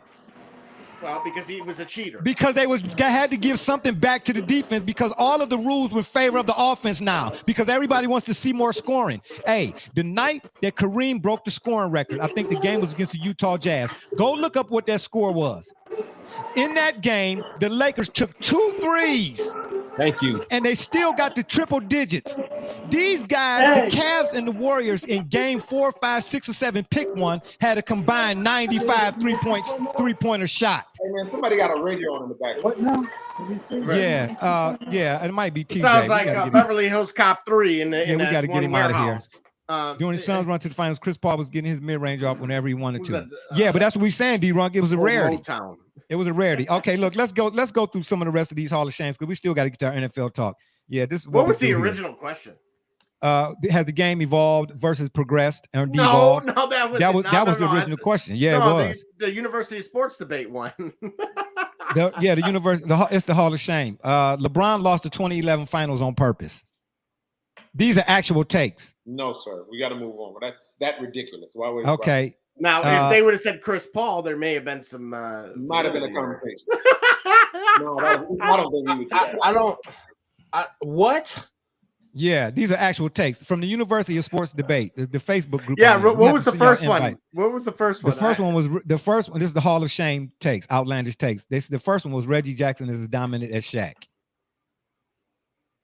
My goodness. The third one is Nash is better than Magic. What kind of people? This is real. Yeah. TJ, you got music or something going on in the background. DeAndre Jordan is more skilled than Moses. Come on, man. Let's be serious, man. Come on. Yeah. Man. That's when the guy sent me the list, when they put the list up, I said, man, do y'all know TJ? John Wall is better than John Stockton. Well, wait a minute. Now that's outlandish. Comparatively speaking, that's not. Comparatively speaking to this, that's arguable. That's actually one that's worthy. Okay. Only way I believe that if Bron was kids being held hostage or something. Other than that, nah. Yeah, you know what I'm saying? I can't even laugh. That's terrible. But here's this one really got me. Hold on. D-Runk leaving another comment. He said DeAndre is the worst player in the league right now. Yeah. You can't argue with that. Nope. This one right here really took the cake. Randy Moss was a scrub. Come on, man. Rand University. Yeah. And believe me, if you've seen Rand, West Virginia, oh my. Yeah. Here's another one. Chad Pennington is better than Dan Marino. Literally. Wait, what? Yeah, they said Chad Pennington is better than Dan Marino. Well, I mean, you can't respond to stuff like that. I mean, at a certain point, it's like, okay, you understand why these are the most ridiculous takes of the day on somebody's side. You say John Wall is more skilled than Stockton. It's Rasheed versus Giannis argument. Well, I mean, again, that one was more palatable than the ones I've read so far. It wasn't Rasheed versus Giannis. It was just those two would be still equally dominant. But that's why you could make the case that Rasheed would be top 5 in the role. Yeah. Edelman, but I hate him. Apparently. Julian Edelman is comparable to Jerry Rice. Again, this is getting out of hand. You're getting out of hand with it. Yeah. This must be the Boston fan base. Yeah. Zach LaVine is better than Steph Curry. Somebody actually said this. Keep moving. Okay. Michael Gallup is already better than Larry Fitzgerald. Oh, Larry! In drop passes, he is. Yeah, right. Here's one that really stood out too. Zeke, Isaiah Thomas, the Pistons, Isaiah Thomas. Oh boy, was the 4th most important player on the Bad Boys. Oh my God! Well, that must have been no, he was not. I know. No, absolutely not. That's not even debatable. But wait a minute. Hang on a second. Uh-oh. It's not. Here's how you could spin that. No, you can't spin it. If you look at if the Pistons didn't have Bill Laimbeer, if they didn't have Rick Mahorn, Larry Fitzgerald was mad overrated. Oh, well, he didn't drop the ball. He said to me, so I'll let him have that one. But who has more drop passes between him and Jerry Rice? Even Mrs. Alva said, "Whoa!" Yeah, even Miss Alva said, "Whoa!" Yeah, slow down. I'm not saying. I'm only making the case that look, his record still stands for what he did, but it was in a loss for the points in a quarter. But there were people and players on that team when it came to those 2 titles in the playoff runs that if you were to take them out of the equation, it's why they only won 2. Hey, you take Isaiah Thomas out of the equation, they're not even. Sure, they're probably not even in the playoffs at all. Okay, so let's move on. Yeah, exactly. They're not even in the playoffs. They're in the lottery. Yeah, they're in the lottery with that envelope he was talking about, and then Lucy is over there drinking. Isaiah hit you over the head with a bottle, or did he deny you some of his Sherman wine? Yeah, the wine he got. Yeah, Paige and Mrs. Alva. Yeah, Mrs. Alva. Gosh, come and get him. Baseball is a low. Baseball is a low. Shout out IQ Charles sport. Woodson. Oh no, come on here now. No. That was he signed it. It's autographed. Okay, okay, got you. Yeah, got you. Baseball is a low IQ sport. Stop. That's interesting. Ryan Tannehill made Derrick Henry. That's insulting. Very insulting. Brother Rich, hold on to your Dodgers hat for this next one. Hold on to your Dodgers hat for this one, okay? Clayton Kershaw insult coming in 3, 2, 1. Paul Gasol was better than Kobe. I mean, what do you want me to say to a person? Move on, don't let him talk. Let's remember that Isaiah went to IU rival of Purdue. Shout out to Miss Alva. Yeah, exactly. Yeah. I Miss Alva, I was gonna say it, but you beat me to the punches. Yeah, Al Horford is better than Tim Duncan. Well, you know what? That probably was you. This is getting more and more ridiculous. She'll like it too. Absolutely not. Any current All-Star can be put on those 90s Bulls in replace of Jordan and still win 6 rings. Come on, man. This got to be the end of it, man. Bro, I'm telling you. This TJ? TJ gone wild? Yeah, that's TJ. Antonio Brown was trash in his prime. Stop it. Yeah, okay. Larry Johnson, grandmama. Larry Johnson would be Draymond in the Today BA. No, he wouldn't. These people are terrible human beings. Yes. Yeah, I'm telling you, Larry a whole bunch Johnson, UNLV, Charlotte, New York Knicks. With that Larry Johnson, they're saying that person is. Oh. Thank you. He's saying Andrew Wiggins on 90s Bulls winning 6 rings. Absolutely not. Thank you. Yeah. But now wait a minute. You saw what Draymond said about his team. Draymond is smoking. Man, anybody can. Draymond is auditioning and for his. KD co-signed it, saying Steve Kerr would have us running a lot of pick and rolls on Steve Kerr. Got you. Draymond is auditioning for a TV gig. He's getting ready to replace Charles Barkley on TNT. Rudy Gobert never account for who Michael Jordan was and is. But okay, thank you, Brother Rich. Rudy Gobert is the best center in NBA history. You had to hit the button on that one. You had to hit the button. I'm trying to tell you, Brother Rich. I'm telling you, I'm sitting here. I'm trying to tell you. Funny slipped in. They slipped in a funny. They had some. Yeah. The only way that could have been funnier is if it would have been Vucevic. Yeah. Please let us not mention Mr. Double Double every other now and again. Sometime, maybe not. I'll take Kershaw in a heartbeat over Vucevic. This is a hip hop one. Nelly is better than Busta Rhymes, lyrically. See now, wait a minute. Come on, are you serious, man? These takes making my stomach hurt. Mine too. Making mine too. Yeah. Man, Nelly. What are they teaching our youth? Man, Nelly ain't even in the same. Man, come on, man. Now, wait a minute. That Country Grammar album. Oh, and please, the man. Number ones he had. Okay, got you. Yeah, Paige and Mrs. Alva. Luca is better than Bird. Absolutely not. He said Nelly is better than Busta Rhymes, but hey, I'm from St. Louis. Well, I can understand that. I can understand it. If you're from Louis, you got to rep. You know what I mean? That's like me saying Bone Thugs and Harmony or whatever. You know what I'm trying. I'm from I've Atlanta. been with You know them what I mean? as well. Yes. Yeah, I'm saying. Good. I've been on the clear. Doc, you're gonna have to start making an appearance, man. They getting out of hand on this program. You see, they tripping. Rudy is nowhere near the best. Put down the drugs, youngster. Fact. Yeah. Uh-huh. Yeah, Gully is signed off. Oh, okay.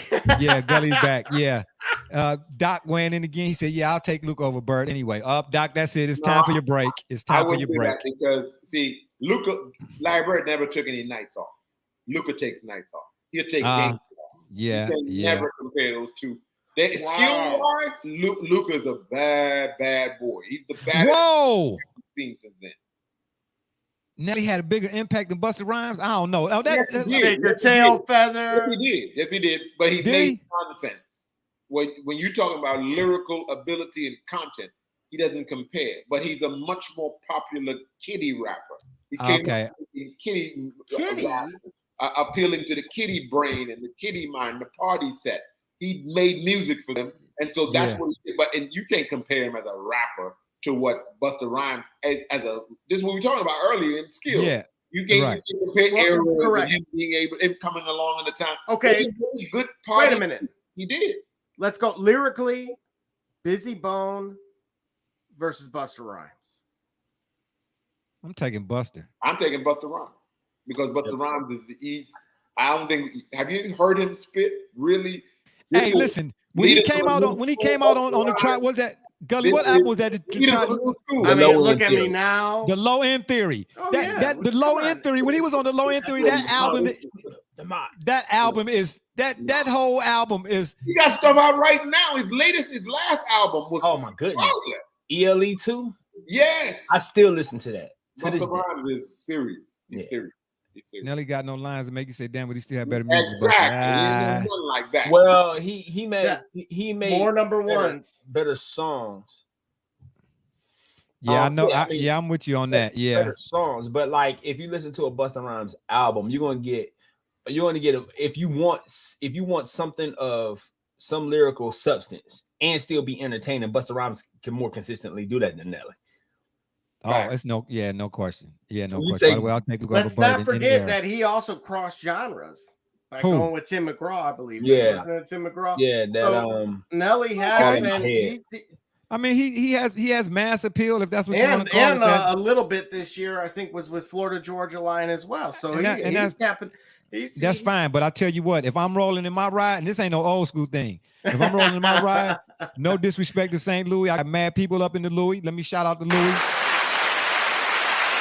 But you ain't skipping no Busta tracks. That's all I'm trying to tell you. You ain't skipping not nary one.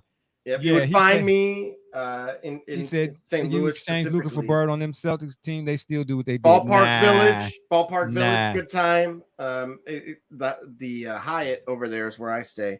When Busy Bone rap, he sound like Donnie from the Wild Thornberries. Oh, you're hating. Yeah. You're hating.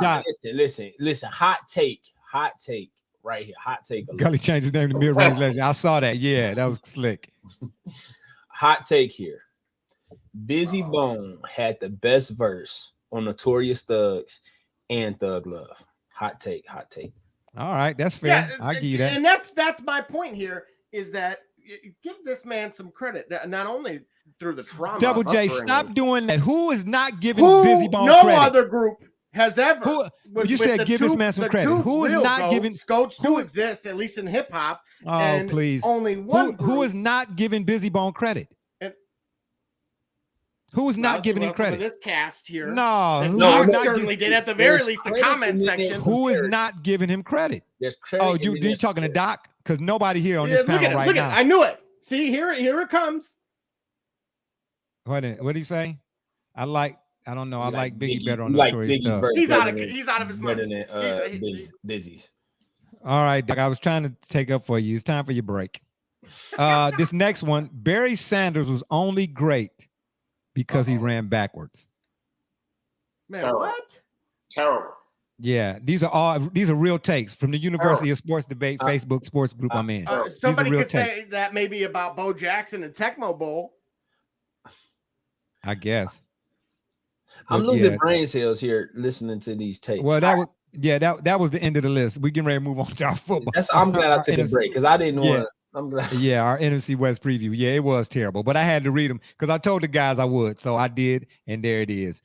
We move on to our Barry Sanders was gridiron because he ran backwards. Yeah, the gridiron. We are previewing in this week's portion of the gridiron, the NFC West. Up first, wait, hold on. Doc got another comment he want to get in here. What? Barry was great because of what he accomplished on the team he was on. Yeah, we know that, Doc. This is just some of the outlandish takes. Might have arguments because Barry never really scored touchdowns, but he had a lot of yards. Wait. Oh, D-Run. No. Yeah, well, we're gonna keep on rolling. We're gonna keep on rolling. It's past me and Brother Rich's nap time. Did it really? Oh, my bad, brother. I forgot, Brother Rich. You got the sun still shining out there. It's dark over here where I'm at. I'm nodding off. I was nodding off a little bit there. Man, wait a minute. He said really scored TDs 14, 13, 16, 9, 1993, 3, 7, 11, 11, 11, and then 4 in 1998. Do you hear those? But he rarely scored a touchdown. I'm sorry. Up first is the Cardinals. Kyler Murray didn't do it. Huh? Got his money. Yeah, but he didn't do it in the typical fashion. Like most players we see do it through Instagram and all of that. He scrubbed the Cardinals from his. Well, I'm sorry, he did. Excuse me. He scrubbed the Cardinals from his Instagram last season. Is this the clock ticking on his tenure as a member of the Cardinals? Absolutely. Even though he got money or whatnot, is he out of there, Brother Rich? Absolutely not. They just plunked down what 250 million or something like that. I saw. Yeah. How many years? 5, I believe it is. Was it? Okay. I didn't see that. This young man they've invested some serious money in him.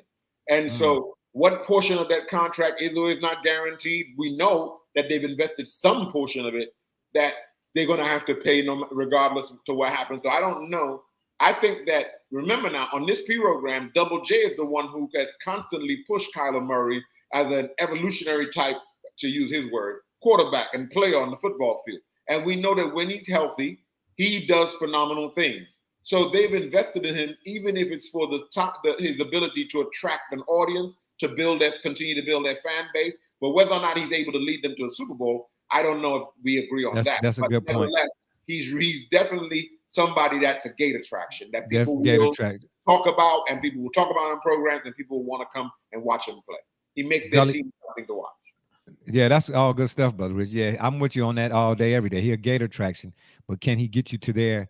What can he do? What Matt Stafford did? Shout out to my man Matt. There you go. It remains to be seen. Gully, what's your take on that? I don't have anything else to say on that. I think, brother. Yeah, I think Brother Rich he wrapped that up with a bow. It ain't even. Well, I don't celebrate Christmas, but my gosh, you know what I'm trying to say? Christmas comes early, I guess. You know what I'm saying? Brother Rich over here wrapping presents. Man, come on, man. Yeah, well, okay. So is it like Mike Vick in Atlanta? Yes. You think so? They knew they weren't going to win anything, but he was definitely the attraction. What do we remember about that team other than Michael Vick? They had Warwick Dunn. But to your point, though, Brother Rich, Mike Allstott. But do we remember him? No. Boilermaker.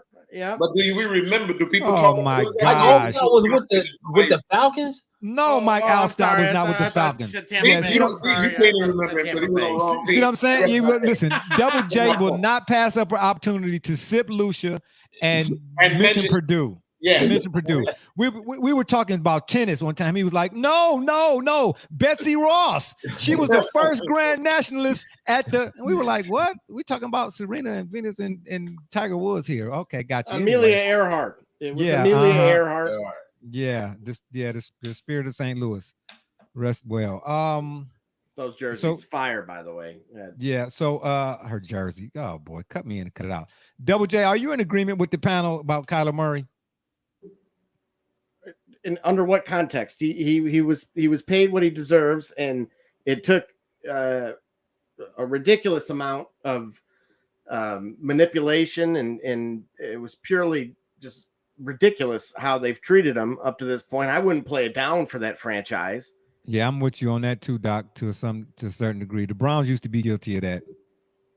And so I'm not sure where we're going with this. How they treated him. Yeah, look at what he had to do to get here, and we're still at a point. They gave him a bedtime, if I understand correctly. Oh, he has to go to bed at like 9:30 on school nights. But why is that? Is that because he's shown? No, he's not James Harden. No, that's not. Here's the thing. This is the Has he NFL. shown the propensity for them to have implemented such a thing? If he has in this era. I don't know how the general public has never found out.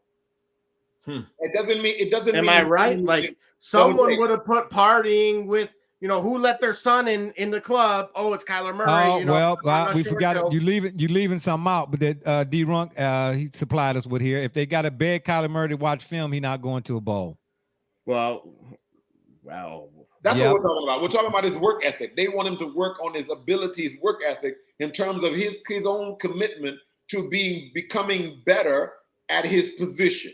And to do that, they're asking him to dedicate more time to studying and becoming better at that position. That tells you something about the kind of play we're talking about. He's living off of his natural instinct, natural ability. Obviously, this is why you turned us on to him, because he's a phenomenal athlete. He does amazing things. Nevertheless, he has some work to do in regards to becoming better. Emotional damage. Miss Alva, yeah, exactly, Miss Alva. Yeah, but I'm with you all. That's to Brother Richard's point. Exactly. But at the end of the day, they might be over there and said to him, look, even though the Ravens ain't give it to Lamar, we giving it to you, but don't end up like Lamar, you on the clock. Right. But does that show any level of trust here? But that sounds like a toxic environment. They gave Deshaun Watson $200 million. What does that mean? And Deshaun Watson plays the position far better than Kyler Murray. He did. Deshaun Watson plays the position far better than Kyler Murray. When in the last year and a half? You love efficiency, Double J. He like one of the most efficient quarterbacks in history. Oh, now he's efficient. When he had a Hall of Fame receiver who's now suspended as well. And who else did he have? What are you talking about? And they traded him to Arizona, coincidentally. Okay, right. Okay. When he had you didn't say he hasn't played since. We don't know. Oh, come on, stop, man. You think his skill set has atrophied that much?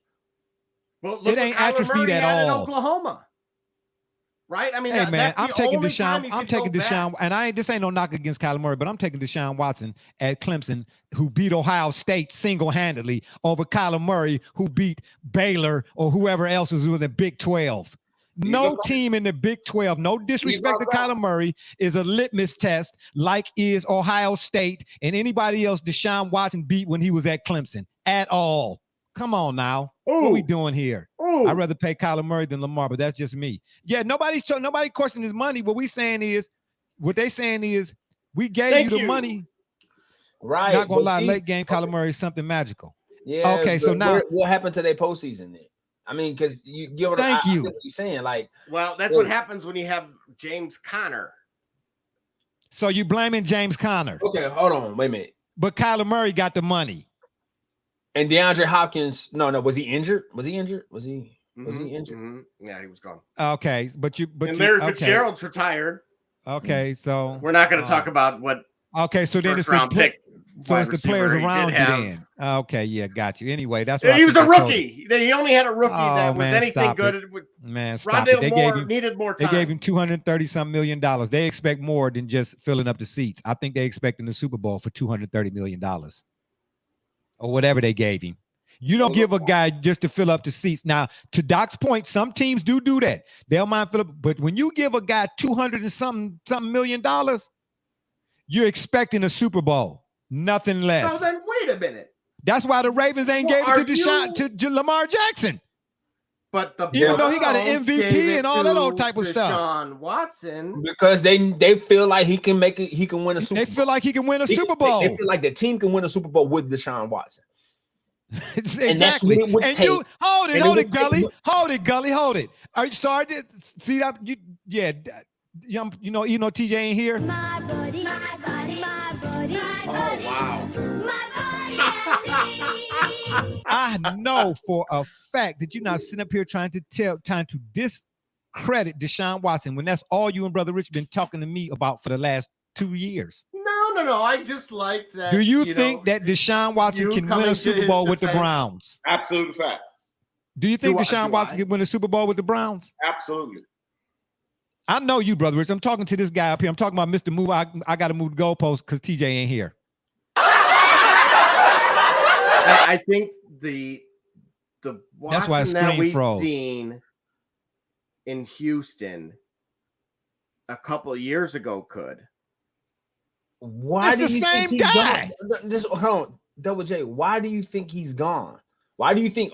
Not to say gone completely, but why do you think that it's not there? Give me a time where someone's had that long of a layoff. Thank you, Doc. Anything other than Michael Jordan. Even Michael Jordan, his first season back was no good. That was where Horace Grant was the celebratory individual getting. But the idea is the amount of money given to him over the amount of years suggests that they're gonna win a Super Bowl within that time. Like if you're talking about Super Bowl or buzz this year, I mean that's a little bit that's a bit of a stretch. But look what he did in Houston in the playoffs. He had terrible games. But Double J, you've been on this platform, you and Brother Rich. You're the one who said you could take him with Mahomes and interchange him. Not us. I remember we both. Yeah, that's what I said. I said, could you put Patrick Mahomes? I mean, could you put Deshaun Watson in Andy Reid's offense and still win a Super Bowl? Yes. No. I said, but no. Hold on, Brother Rich. But you can't. But you think he'll win a Super Bowl with the Browns? Yes, I do. Yes, I do. And okay. No, Brother Rich, no. This is to Double J moving the goalpost. That's what this is for.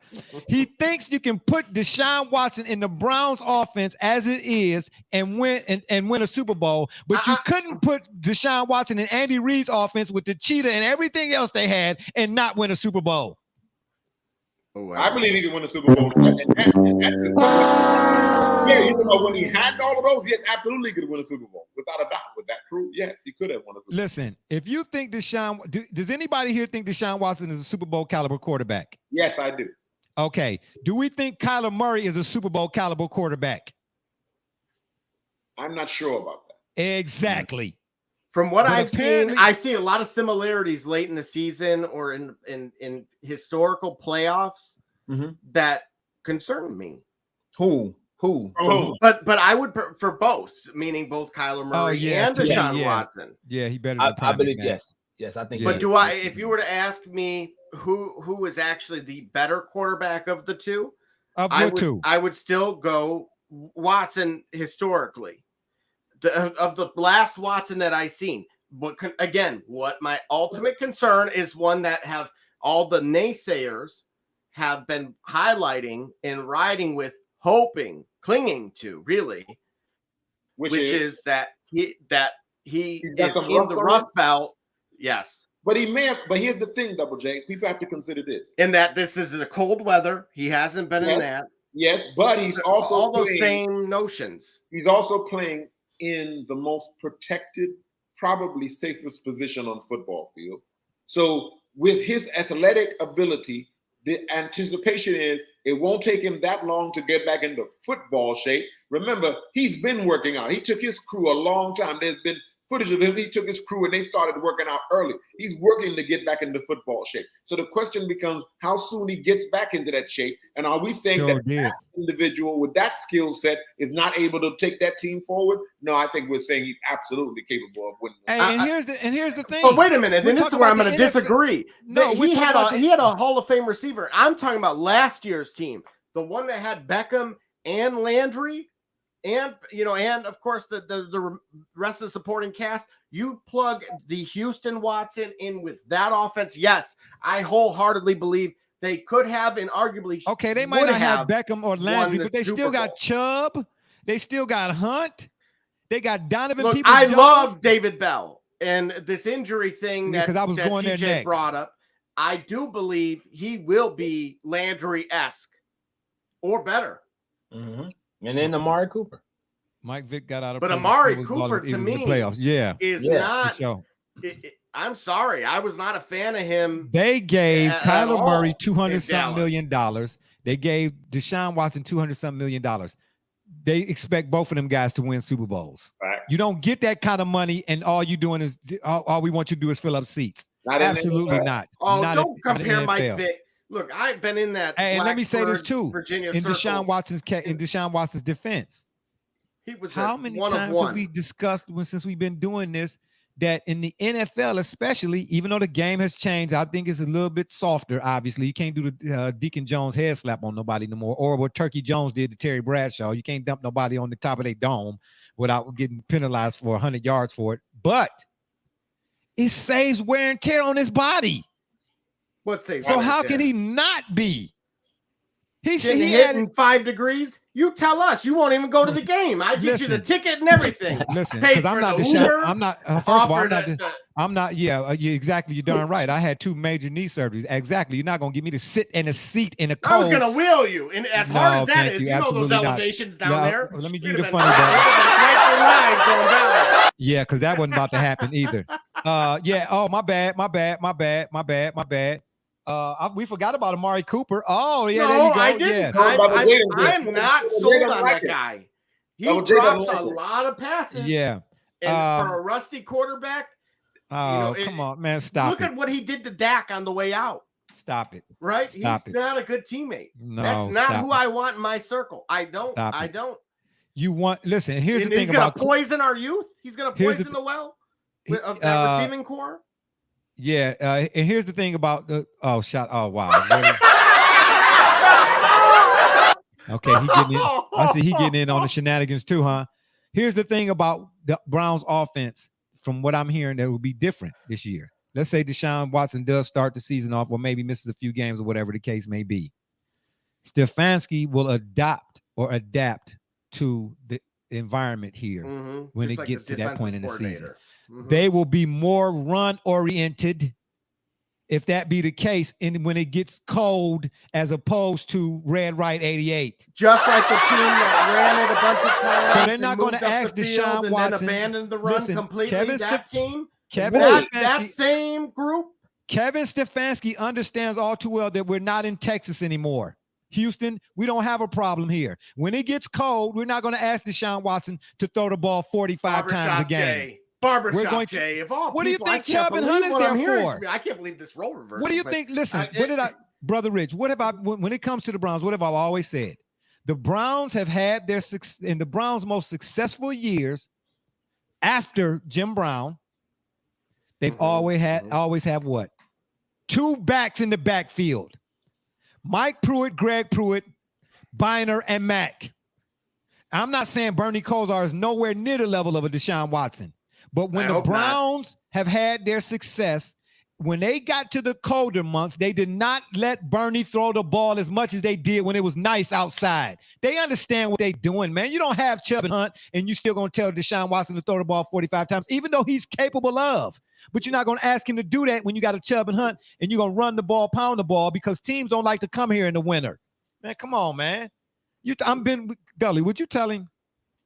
I'm still stuck on this. Amari Cooper drops passes. He dropped 11 in 3 years. That's all. Yeah. And what is the league average? He Who dropped. cares? He dropped 3 in. That's Roy Williams numbers. 3 passes. Any Lions fan, go bring up the Charles Rogers, Roy Williams yards last year, and he dropped 3 passes. 1,100 yards the year before that, and he dropped 3 passes. The entire season dropped 3 passes. He must got him confused with the rookie Jerry Rice. But CD, how many? He opened up CD Lamb. He was not even. That's why he's not even on the team anymore. You have a Hunt and a Chubb. You run the ball down their throat every other play. In the wintertime, that's what you do. That's what the Browns happened when it was. I'm on what game? Please, someone figure this out for me. Where they did exactly that. They ran it. They were moving all the way down the field, and then all of a sudden they wanted to throw 3 straight times. Because they were trying to prove that Baker was trade bait material. That's what they was trying to do. Stefanski, listen, Stefanski know he he know he messed up. He know he messed up. Man, come on, man. And what about a defensive side of the ball? Does that not exist anymore? Do we not have the same defensive coordinator? What that got to do with Deshaun Watson? How many times he gonna throw the ball in the wintertime? He may not have a choice. Oh, really? Oh, Oh, really? Okay. I'm glad we recording this. This is why I'm ho-humming right now. Yeah. I'm getting it all out there. Yeah. Okay. Good. Yeah. Cooper ain't dropping the ball that hot often. Takes of yours, boys. Yeah. They really. Yeah. They hot. We move on to the Rams so we can start. Oh my gosh. Yeah. We really doing it today, right? Can the Rams repeat, Gully? Yes, absolutely. The Rams not only can, I'm actually thinking that they will. I actually think the Rams will repeat. Double J, will the Rams repeat? Absolutely not. Because hold on, Doc is weighing in. If the Browns are down bad, they don't have a choice, but to throw the ball. Yeah, but I don't think they'll be down bad. I don't. Double J, if I remember correctly, you're talking about the Monday night game we went to. Yeah, Pagey, Mrs. Alva. You went to a game with him? Really? You actually did that, Mrs. Alva? You're one brave soul, I tell you. The Rams cannot repeat. Well, our host, of course, Yeah. It was yeah, I was darn right. The moisturizer would have froze. Yeah, right. Call it what you want. Call me what you want. But I'm going to tell you again, like I've been telling you, I had the best seat in the house, and that's at the house. Hey, I spent all my days. Y'all new to this. Y'all new to this Browns fandom. I spent all my days down in the winter at Municipal, the dump. No, absolutely not. I put my time in. It's your turn. You can go down there. I'll root for you. Text me or something. Or put it on the scoreboard. Double J, what's happening? Barbershop J, yeah, right. Got you. Yeah, you ain't going to get me to go down there. Yeah, hold up the sign. The Rams can't repeat because most of that team was starving for a ring. Hunger matters. That's right. Yeah, well. Yeah, because we know Aaron Rodgers can't. Sharon Rodgers, she can't beat the Bucks. Julio getting the ring next year. We'll see. Doc with his wild takes. Yeah, here comes Doc. Oh, wait, let me. Mrs. Alba. Oh, no. What that's like, is it? Oh, no. Oh, hell no. Rough up in there. Oh, that's the next one coming on the screen. Oh, where's my phone? Oh, my God. Oh, Miss Alba. Where's my phone? I'm gonna say a prayer for you. Yeah, you must start swinging on people in the stand. Can you imagine? Who's the big Purdue? Who's your big rival for Purdue for football? Well, 2, it's Indiana, of course, TJ's cousin school, and in Notre Dame. Goodness, the daunted Indiana Hoosier football. Yeah, exactly. Well, technically, it's supposed to be Iowa, but gosh, the so in other words, they don't have a rival. No, they have Notre Dame. Man, who is Notre Dame? Oh, believe me, I've been saying the same thing. Yeah. No, Notre Dame is hit or miss. Oh, now wait a minute. Here we go. I love it. Oh my goodness, I love it. Yeah, we don't. Yeah, you're not going to.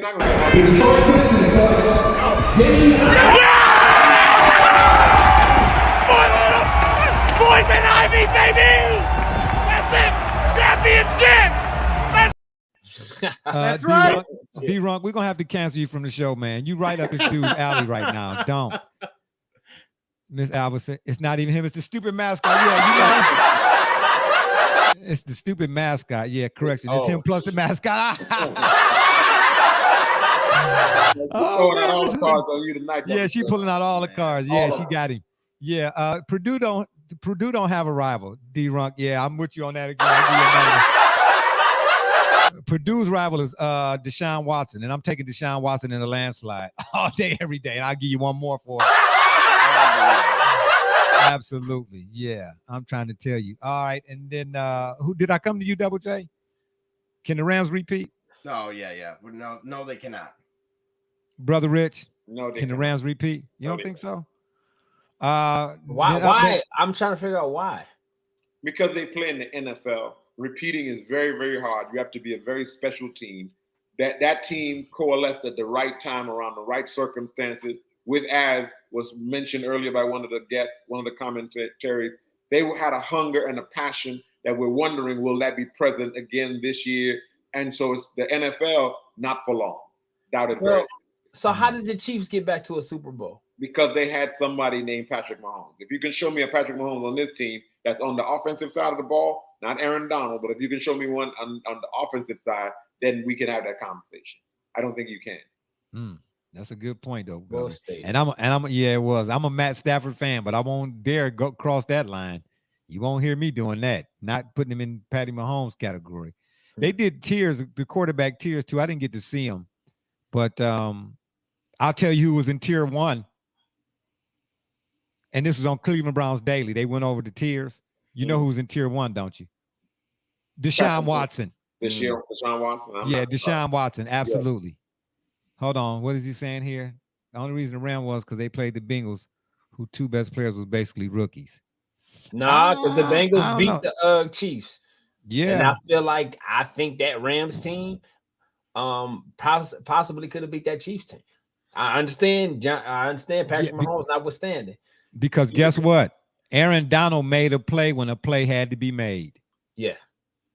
He did. And that was a staple in that game. If you remember any moment in that, see, that's what I'm trying to say. How do you measure something like that?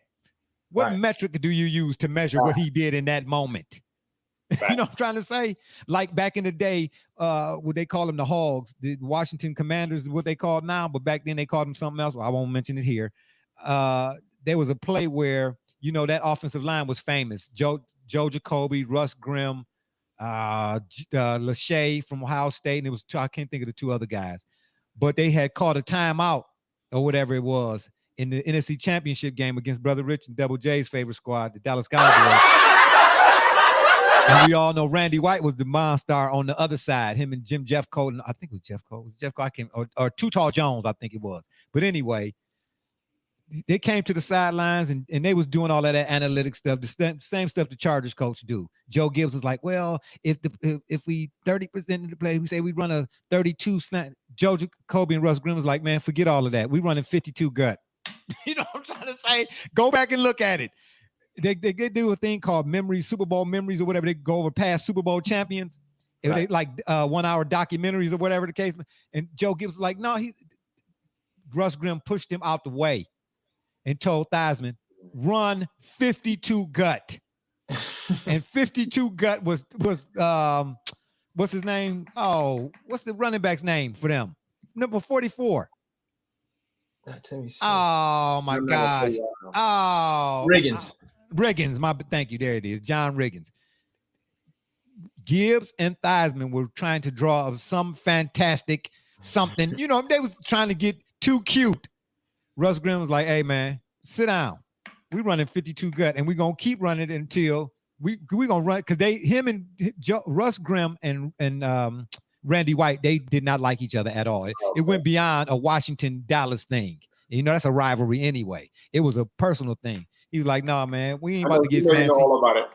No, I know all about football. That's why I know about that. But anyway, it was one of them things where, hey, look, man, at the end of the day, no. So yeah, Aaron Donald made a play when a play had to be made, and I'm still wanting to know what metric you can use to measure that type of moment. You can't.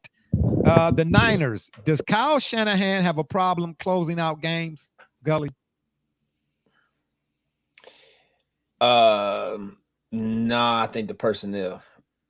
I think the limits of Jimmy G were exposed. I think yeah, that Rams D was stacked. Yeah. And then I know we give understanding that Kyle Shanahan was the offensive coordinator, you know, for that Falcons team. That I was gonna say that because we all saw what happened as a play caller, OC for the Falcons. Yeah. No, that team was those players were talented enough to build up that lead, and the scheming was enough to build up that lead. As a coach, you know what should work is up to those guys to do it. Yeah, some people do say that, D-Runk. He was allergic. Brother Rich, did Kyle Shanahan have a problem closing out games? Well, it appears that way, but here's the question we have to ask. With them finally making this decision to change out his quarterback, let's see if it's a personnel issue or a management issue. And we'll get a better idea because he finally has no more excuses as it relates to that position on the field. So let's see. He has his quarterback. Let's see what happens with them now, and then we'll know. That's a good point. Double J, does Kyle Shanahan have a problem closing out games? He shouldn't, and he, well,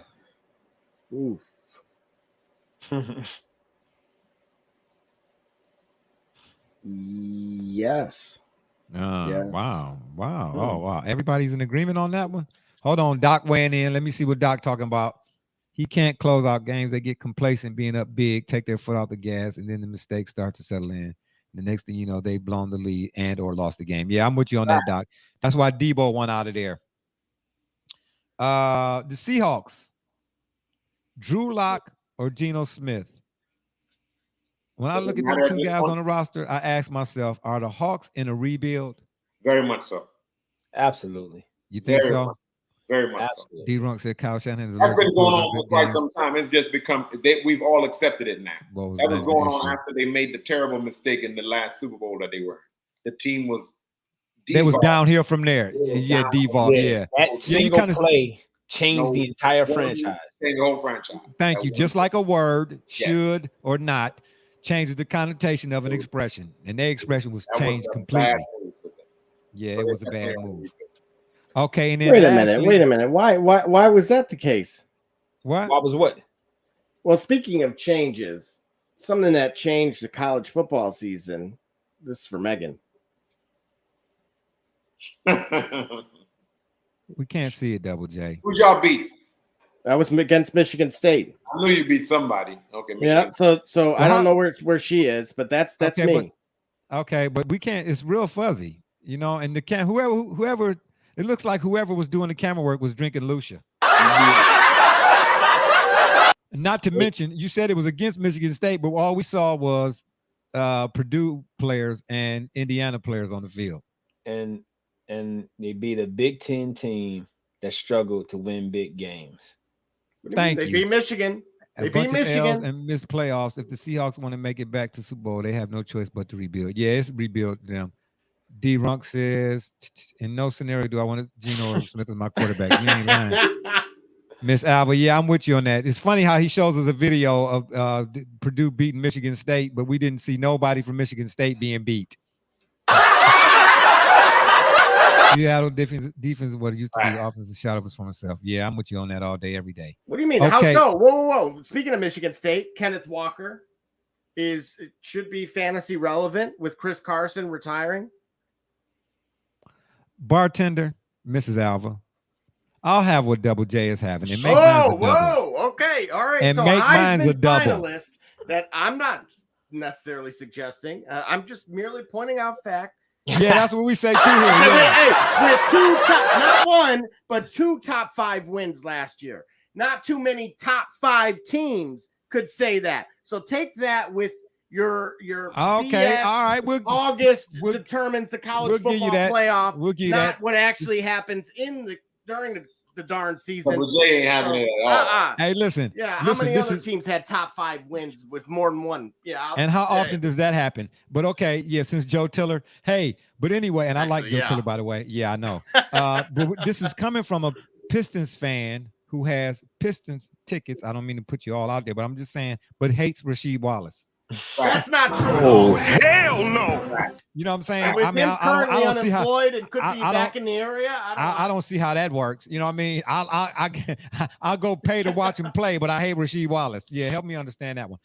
Anyway, lastly, before we get on out of here, we go around the room. What's the must? Wait a minute. You and I went through that list, and I was defending him. That he could play. Who was going to guard him in the modern era? Him versus Zion was a toss-up. But you said you didn't like him. You don't like him. You don't like that Pistons team. But you. That is not true at all. But you're a Pistons They fan. are very much, and that's why everyone says they are a team, and it is wholeheartedly the truth because they do not want to say they were great at anything. Ha ha ha! Yeah, football field looks more like a soccer field. Shake my head. Plus, the mascot is rude. The nerve. At least Sparty is nice. Yeah, I'm rolling with Miss Alva. We're gonna have to get here. Yeah, Miss Alva. Prime Rasheed. Yeah, I'm going with that too. See that? He's gonna start laughing. Watch this. TJ's burner account. No, it's not. No, this guy actually remember now. He's been putting up some good stuff. He's the one that mentioned the progressive versus the evolve. Now that's got us on that whole 75-minute thread. Good looking out for that. Go green, go white. Yeah. Purdue. Well, you do that. You need to go to a doctor. Purdue hasn't. Oh wow. Purdue hasn't really had anybody who played at Purdue. Elvis Gerback. Drew Brees. I know Drew Brees played it. I'm being cynical. Oh, sorry. Yeah, okay. Exactly. Yeah, that's what I'm. Mike Allstott. Yeah, he's probably the best thing that ever Leroy came out Keys. of Purdue. Oh yeah. Hand me the car keys. What's the must-see matchup in the division? The Rams against anybody. You think so? Prime Rasheed all day, every day. The Rams are the Super Bowl champions. They're coming in. Everybody knows that as what we know, what's the old sports adage? You got to go to the champion. You got to beat the champion. You got to beat the champion. Yeah. Every team that's playing them in their division now know. I mean, the Seahawks are going to measure their strength and their progress as an organization by when they play the Rams, because that's the last team that was put together in that way that has triumphed over all of these different obstacles that you face during the NFL season, and they're holding up the Lombardi. Look, so they want that.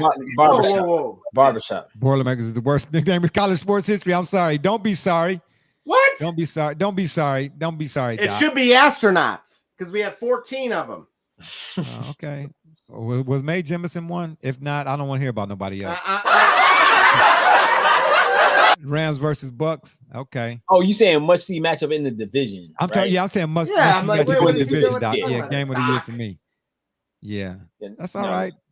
Hey, barbershop. Yeah, I gotta ask you if you can do Hey, Buck signed Julio Jones. Can you not have Brother Rich answer the question first? Because I don't have nothing else to say. This is the second time. Oh wow, yeah. Sorry about that. Yeah, sorry about that. I mean, Brother Rich. Wait a minute. Who's going to compete against the Rams in this division? Brother Rich themselves. The practice squad. That's exactly. That's it. They're competing against themselves. Everybody coming at them. Nobody's gonna compete with them. Yeah. I don't think any team is built. You know what? Hold on. you know what? We've been because we kind of shaded over this. I tell you what, the Cardinals, right? Because in the middle, because we're talking about in the season. There's no Hopkins, dude. Hopkins is gone for 6 games. I think he's suspended. Okay. For PED, right? Yeah, or some kind of yeah. That's a good question. What type of year Trey Lance gonna have? And that's what makes it interesting to see what they do, to see what he comes out as. That's why we talked about Shannon earlier.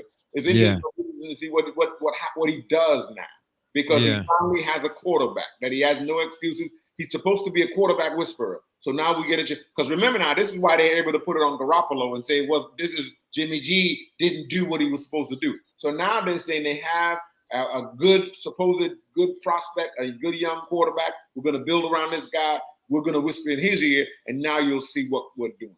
That's what we're looking at. Yeah, he done ran out of tape. This is it for him. Yeah. Rando, I agree. No one's told me why the Rams won't go back to the Super Bowl. At least go back. Tell me what would you say Tampa Bay? I was gonna say who else in the NFC could legitimately make a run. Anytime, but it's Tampa Bay. And remember, this is football. So there's always going to be somebody that was coming up that we didn't expect that can knock this one off and that. Because Baker Mayfield and the Carolina Panthers. Come on. Well, hey. Okay, that's it. Miss Albert, that's it. That's it. That Lucian must be really good. Yeah, and he was dead, and he was dead serious. He wasn't even. He was laughing, but he was dead seriously laughing. So now we know what it is. He's holding that against the Browns. He wants us to lose because we traded away his prospect. Exactly. That's what I don't understand. You're talking about flip-flopping and moving the goalposts. Man, him and TJ, you know what? That's what's going on, Brother Rich. I just peeped it. He's auditioning for the little spinoff that he and TJ getting ready to start doing. Okay. That's what this is all for. He's practicing. Yeah. Okay, I get it now. I get it, because these takes are Hall of Shame worthy for real. I'm going to actually send you an invite. You know what I mean? RSVP. To the University of Sports Debate, and we're gonna put you up first item up for bid on this Hall of Shame takes. No one. Their conference is going to stop them unless it's Tampa. Yeah, but no Bakery Mayfield. You know what I'm saying? That's what I'm trying to talk about. That's what I'm saying about. And I was sold on Baker from day one, so I can't really say much. What about your Cowboys? What about your NFC East being the toughest division in football? Oh, please. I asked the question. Gully, did you see how that's talk about Hall of Shame? I said, I asked the question, is the NFC East the toughest division in football? From that, I become Jerry Jones, personal bus driver. Hey, you saw what happened to me. You saw what happened to me. No, I understand, Barbershop. Oh, that's right. Yeah, the Buffalo. That's right. The wagons. That's right. Yeah. Hey, Buffalo, they looking like they might be able to do something. Which it's still 1994 on your left hand of the screen. Even mentioned the Cowboys in NFC conversation. Yeah, for good reason. Believe me, I'm a Cowboys fan, and I didn't even know it. Right. Okay. So yeah, I'm trying to say. How long you've been a Cowboys fan? You forgot when you started. You've been a Cowboys fan. You don't even know it. Hey, we saved that for the NFL Network. That's all they talk about. Until you sit down behind one of them posts, them steel beams or whatever you want to call that. Look at how he's bragging about his kettle seats. Look at how I'm talking about Municipal Stadium. Until you didn't sit down. I'll tell you what. Go sit down. Matter of fact, go sit down in First Energy in January. I've been there. What do you mean? You had on, but you probably had on socks. I had a partner. Come on, man. Yeah, you're right. Man, cut me in. Yeah, all right. Cowgirls make it to the playoffs to get put out in the first round. Yeah, I mean that's how it's gonna go. But why are we not mentioning Aaron Rodgers and the Packers? Because we never a choke artist. But that's only in the NFC Championship. Yeah, but we're talking about winning here, winning a Super Bowl, and we know that they're not going to win one. Okay, well, all right. So other than that, he plays in the worst division in football, which is the NFC North. I don't care what anybody Cowboys says. Going to start the season strong, and after week 5, they're going to start forget how to play football. It's worse than the AFC South. What is worse than the NFC North? Well, think about it, Gully. Couldn't you say historically they're about equal? Right. Devontae Adams. That's what I'm saying. Yeah. I don't know that they're who was worse, the Jaguars or the Lions, when you go through that division? If you were going to go worst through their first, the Colts won a Super Bowl in the last 20 years against the Bears. Well, if you're going from worst to first, if we're going from worst to first, AFC South versus the NFC North in terms of who wears the crown for worst division in football. You got it. The Detroit Pistons. How about that? And the hate for Rasheed Wallace. Unbelievable. It's unbelievable. Let me see what he say. Doc said Packers will make it all the way to the conference chip and choke like Harden in the playoffs. Yep. That's Brother Rich. You should see how he go in on Harden. Lions were most definitely worse. I don't know. Jaguars, think about that. That they've been to the playoffs, I think, both equal amount of times. Jaguars at least got to a conference championship. But the Lions went 0 for 16 or whatever it was twice, I think. Yeah, the AFC South is most definitely the worst. Because, I mean, even Tennessee. The Lions went 0-4. And I don't think Jacksonville ever did. That sets the bar, literally. That's like rock bottom. I'll say this. If you're a team in the AFC on the verge to making the playoffs, or you get to like a wild card, or you got to see another team in the playoffs to advance, typically you don't want to see the Steelers or the Ravens. You don't. You'd rather play all 4 teams in the AFC South than have to play the Steelers or the Ravens from the AFC North in the playoffs or to get to the playoffs. Yeah. Yeah, that's why that's why the Packers run through the division. Yeah. Yep. All right, fellas. It was a good one. I appreciate y'all for staying with me this long. My folks out there was viewing comments and everything that then came in from Doc, TJ. He made a special appearance. JC. Didn't Jacksonville win more? Make AFC yes, they did. Games against versus Pat, Tom Brady. When they had Ramsey. That was the year that the Patriots. Bledsoe. No, and the Lions were actually true screw job versus the Cowboys that year. Great. As far as their playoff run, but great stream. We appreciate that, D-Runk. Yeah, we appreciate that. We try to do our best, man. You know what I'm saying? We try to do our best. And on that note, there is no quote for today. It's been fun, but we got to run. We appreciate y'all for listening. Hold on, wait. Doc got one more comment. Doc is Doc, did you take your break yet? You know he at work. Yeah, and they lost to the GOAT. Oh boy. Yeah, let's get out of here. Here we go. We're gonna go another hour. No. We're not going down that road. Not today, not tonight. We already. Is anybody gonna argue that about Brady? No, we're not. He's the what? Oh, that he's your mythical unicorn. Well, he's what? The greatest what? Quarterback of all time. Player. Okay, yeah. What? Greatest what?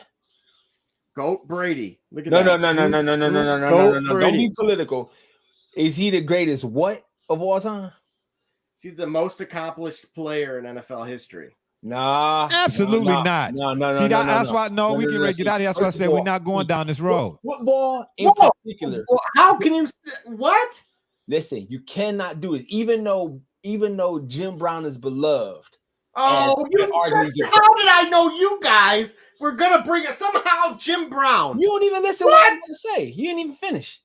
Even though Jim Brown is largely considered the greatest player of all time, if you're not playing both sides of the ball, you can never say that, because that's a great defensive lineman. Because Lawrence Taylor never threw a pass. Tom Brady never had to stop nobody on a 3rd and 7. Probably has a tackle credited to his name. Oh, stop it. That's why I said we were going to put that right there. In the show, yeah, that's what I said for right there. That right there. Oh my God. Oh my gosh. Okay, but what about prime time? No. He was a 2-sport athlete. He was incredible. Listen.